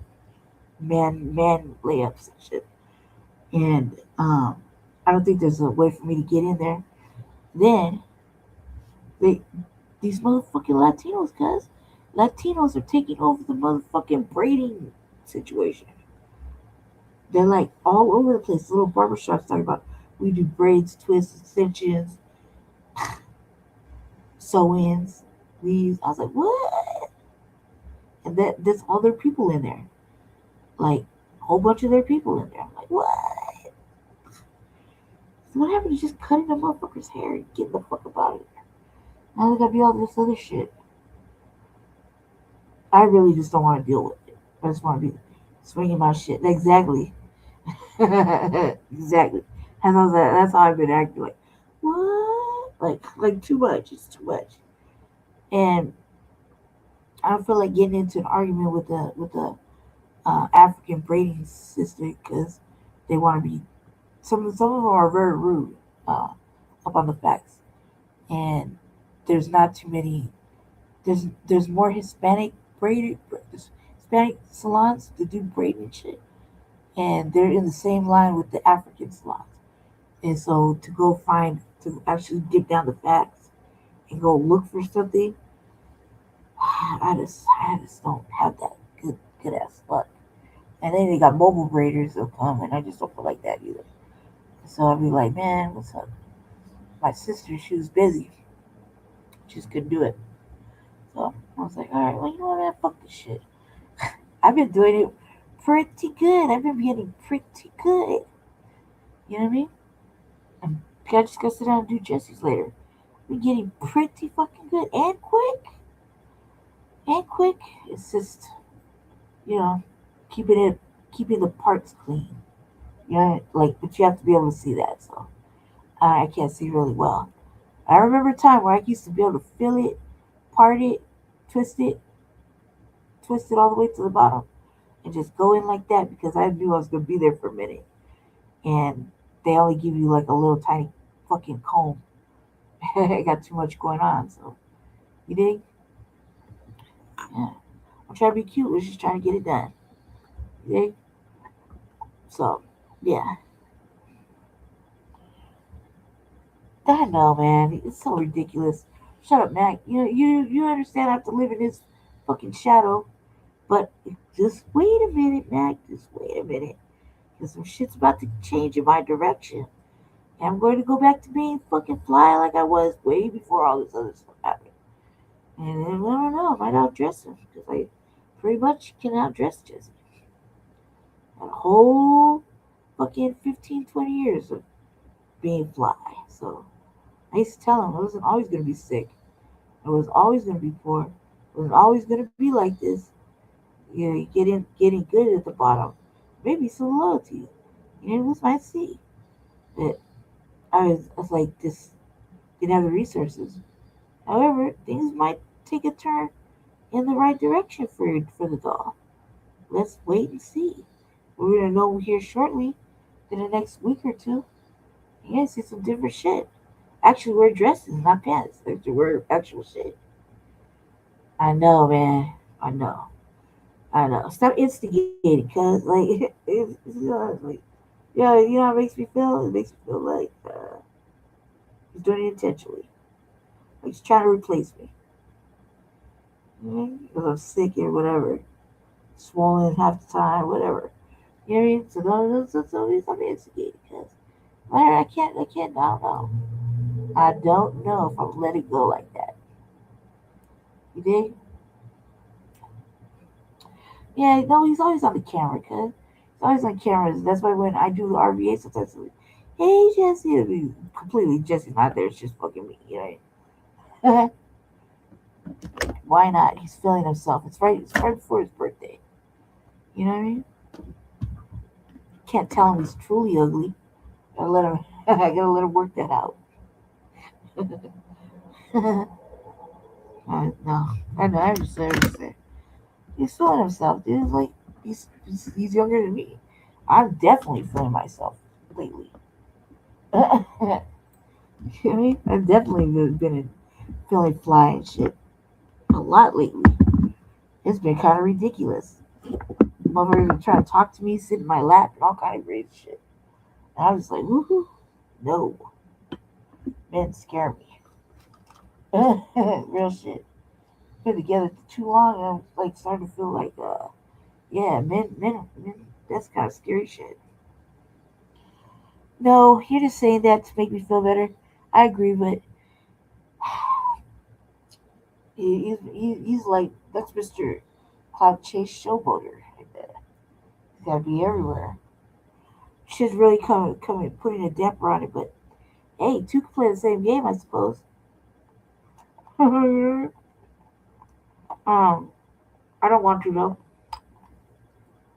I'm an Aries, and I don't want to. I don't want to get in that mode because it takes. I'm a very secure woman, really secure. So I don't really get frazzled by bitches, especially when I know exactly what type of broad I am. I'm a run your pockets type of broad. I'm gonna fuck you up, burn your house down, type of bitch. You know? So, I don't know. But I don't get myself in those kind of positions. I try not to. I try to control myself. I can't help it though. I mean, he is everywhere. And I like lately when you see us going somewhere together, it's because that's something he wants to do. And motherfuckers are like, oh, and then they just know that I'm the motherfucker with them that everybody has to kind of talk at and try to control. It's private time won't stay lit. So yeah, no. You'll see. I'm going right back to the way I was. I used to dress like really fucking dress. And I wasn't always in the power chair. I wasn't always sick, and I definitely wasn't always this big. This is water. You know what I mean? So it wasn't always like that. It's only new, just like 10 years new, maybe. So yeah, the motherfuckers know. And they see me dressed again and be the way I was. They don't come back to everybody. Oh yeah, I remember that bitch. She runs pockets. That was just dangerous. I wouldn't be fucking around with her too much. She means what she said. That kind of shit. And it's really bad. It's really bad because we got bed wenching and bitches that are like, they only are black when they see Jesse. Real shit. In public. It wouldn't surprise me if you wanted to replace me. Shit, I've been sick for a long time, dude. And every time I get better, something terrible happens. So, right now I'm feeling myself and trying to talk good things to myself. And I'm starting to get my light back, so that's just all self talk. You know what I mean? Plus, I think that at this age, I really don't want to start to date again because I'm too militant.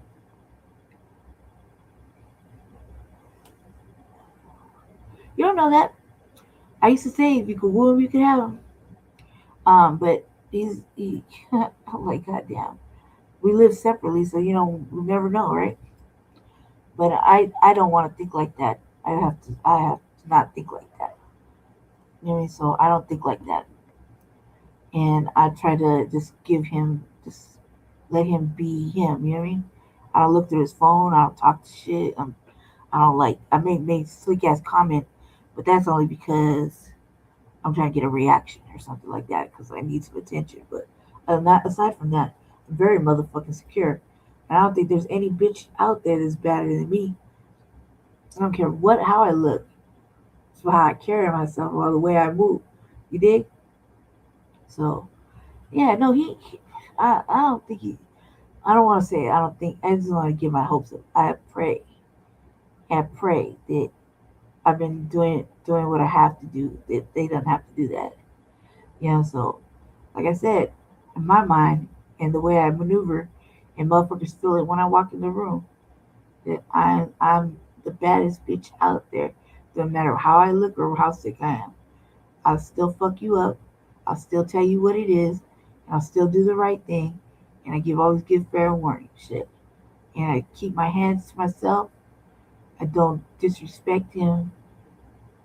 I don't do nothing like that, and I'm always begging to work shit out. So, I like bait. I want to just give him a family. So that only happens when I'm unstressed. And a beautiful baby, cuz it's just like having two kittens and a dog. So it's better. I gotta leave my legacy behind. I want to say, yeah, I gotta leave my legacy behind. Anyway, but that's not. I'm planning that out. Oh man, he already knows. He knows how to get down. Plus, it's not an unknown thing that this brought. I was from the street. I'm from the street. So I don't take no shit. I play for keeps for real. I'll take no motherfucking shit because they always trying to play. They always try to play with my emotional mindset because they see the little soft, little innocent face, little innocent voice, and shit. They always think I'm like like I can't make decisions or they can just run up on me. No. Run up and get done up. That's why I gotta get well with my leg because you never know, man. You never know. I've been pretty serious about what I'm saying, but I have to remember what condition I'm physically in. So I do have to remember, but in my mind, fuck yeah, run up, get done up, and we'll see what happens when you're present. You know what I mean? Let's see what happens. All it takes is for me to come out my shit. You know what I mean? And I like to fight physically before I go to those extremes. I like to fight physically. Don't ever let me get behind you, cause I like to choke a motherfucker out with twine and all kind of shit. Who cares? You know what I mean? I'll protect myself at all costs, and I will never go out in the hands of an off-brand. Never. Never, ever. I was taught never be afraid of nail bitch.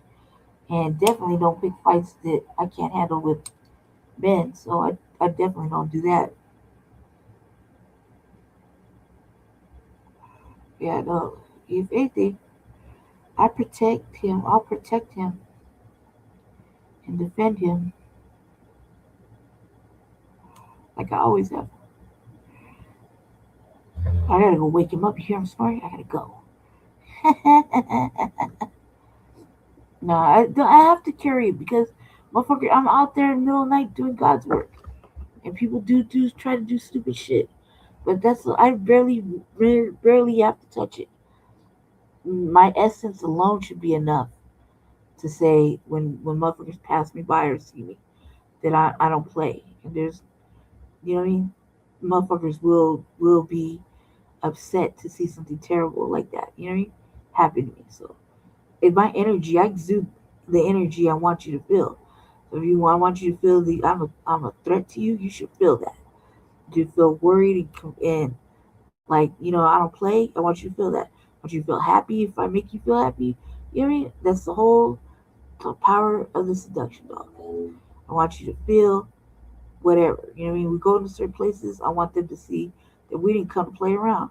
We're there to talk about black issues. You know what I mean? There's no bowing down, simmering, and shit, all that other shit. So you know what I mean?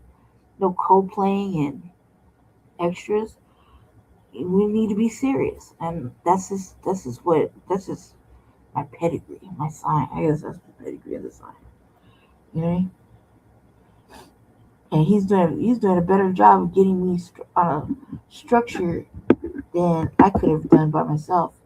Remember, I'm a free spirit and an Aries, and he's more stable. So I have him teaching me different things. But I have to live in his shadow, so I got to break loose and do other little things. You'll see. Just because, just because I don't know if I'm gonna run for office again or try to run in the next 3 years. So. Oh yeah, no, you stupid stern with me, cuz. You don't like that I joke and giggle about shit. Like, yeah, I always offer protest. Then I go do whatever the fuck you want to do. You know, I always do it. But yeah. That's why he's not going on my vacation.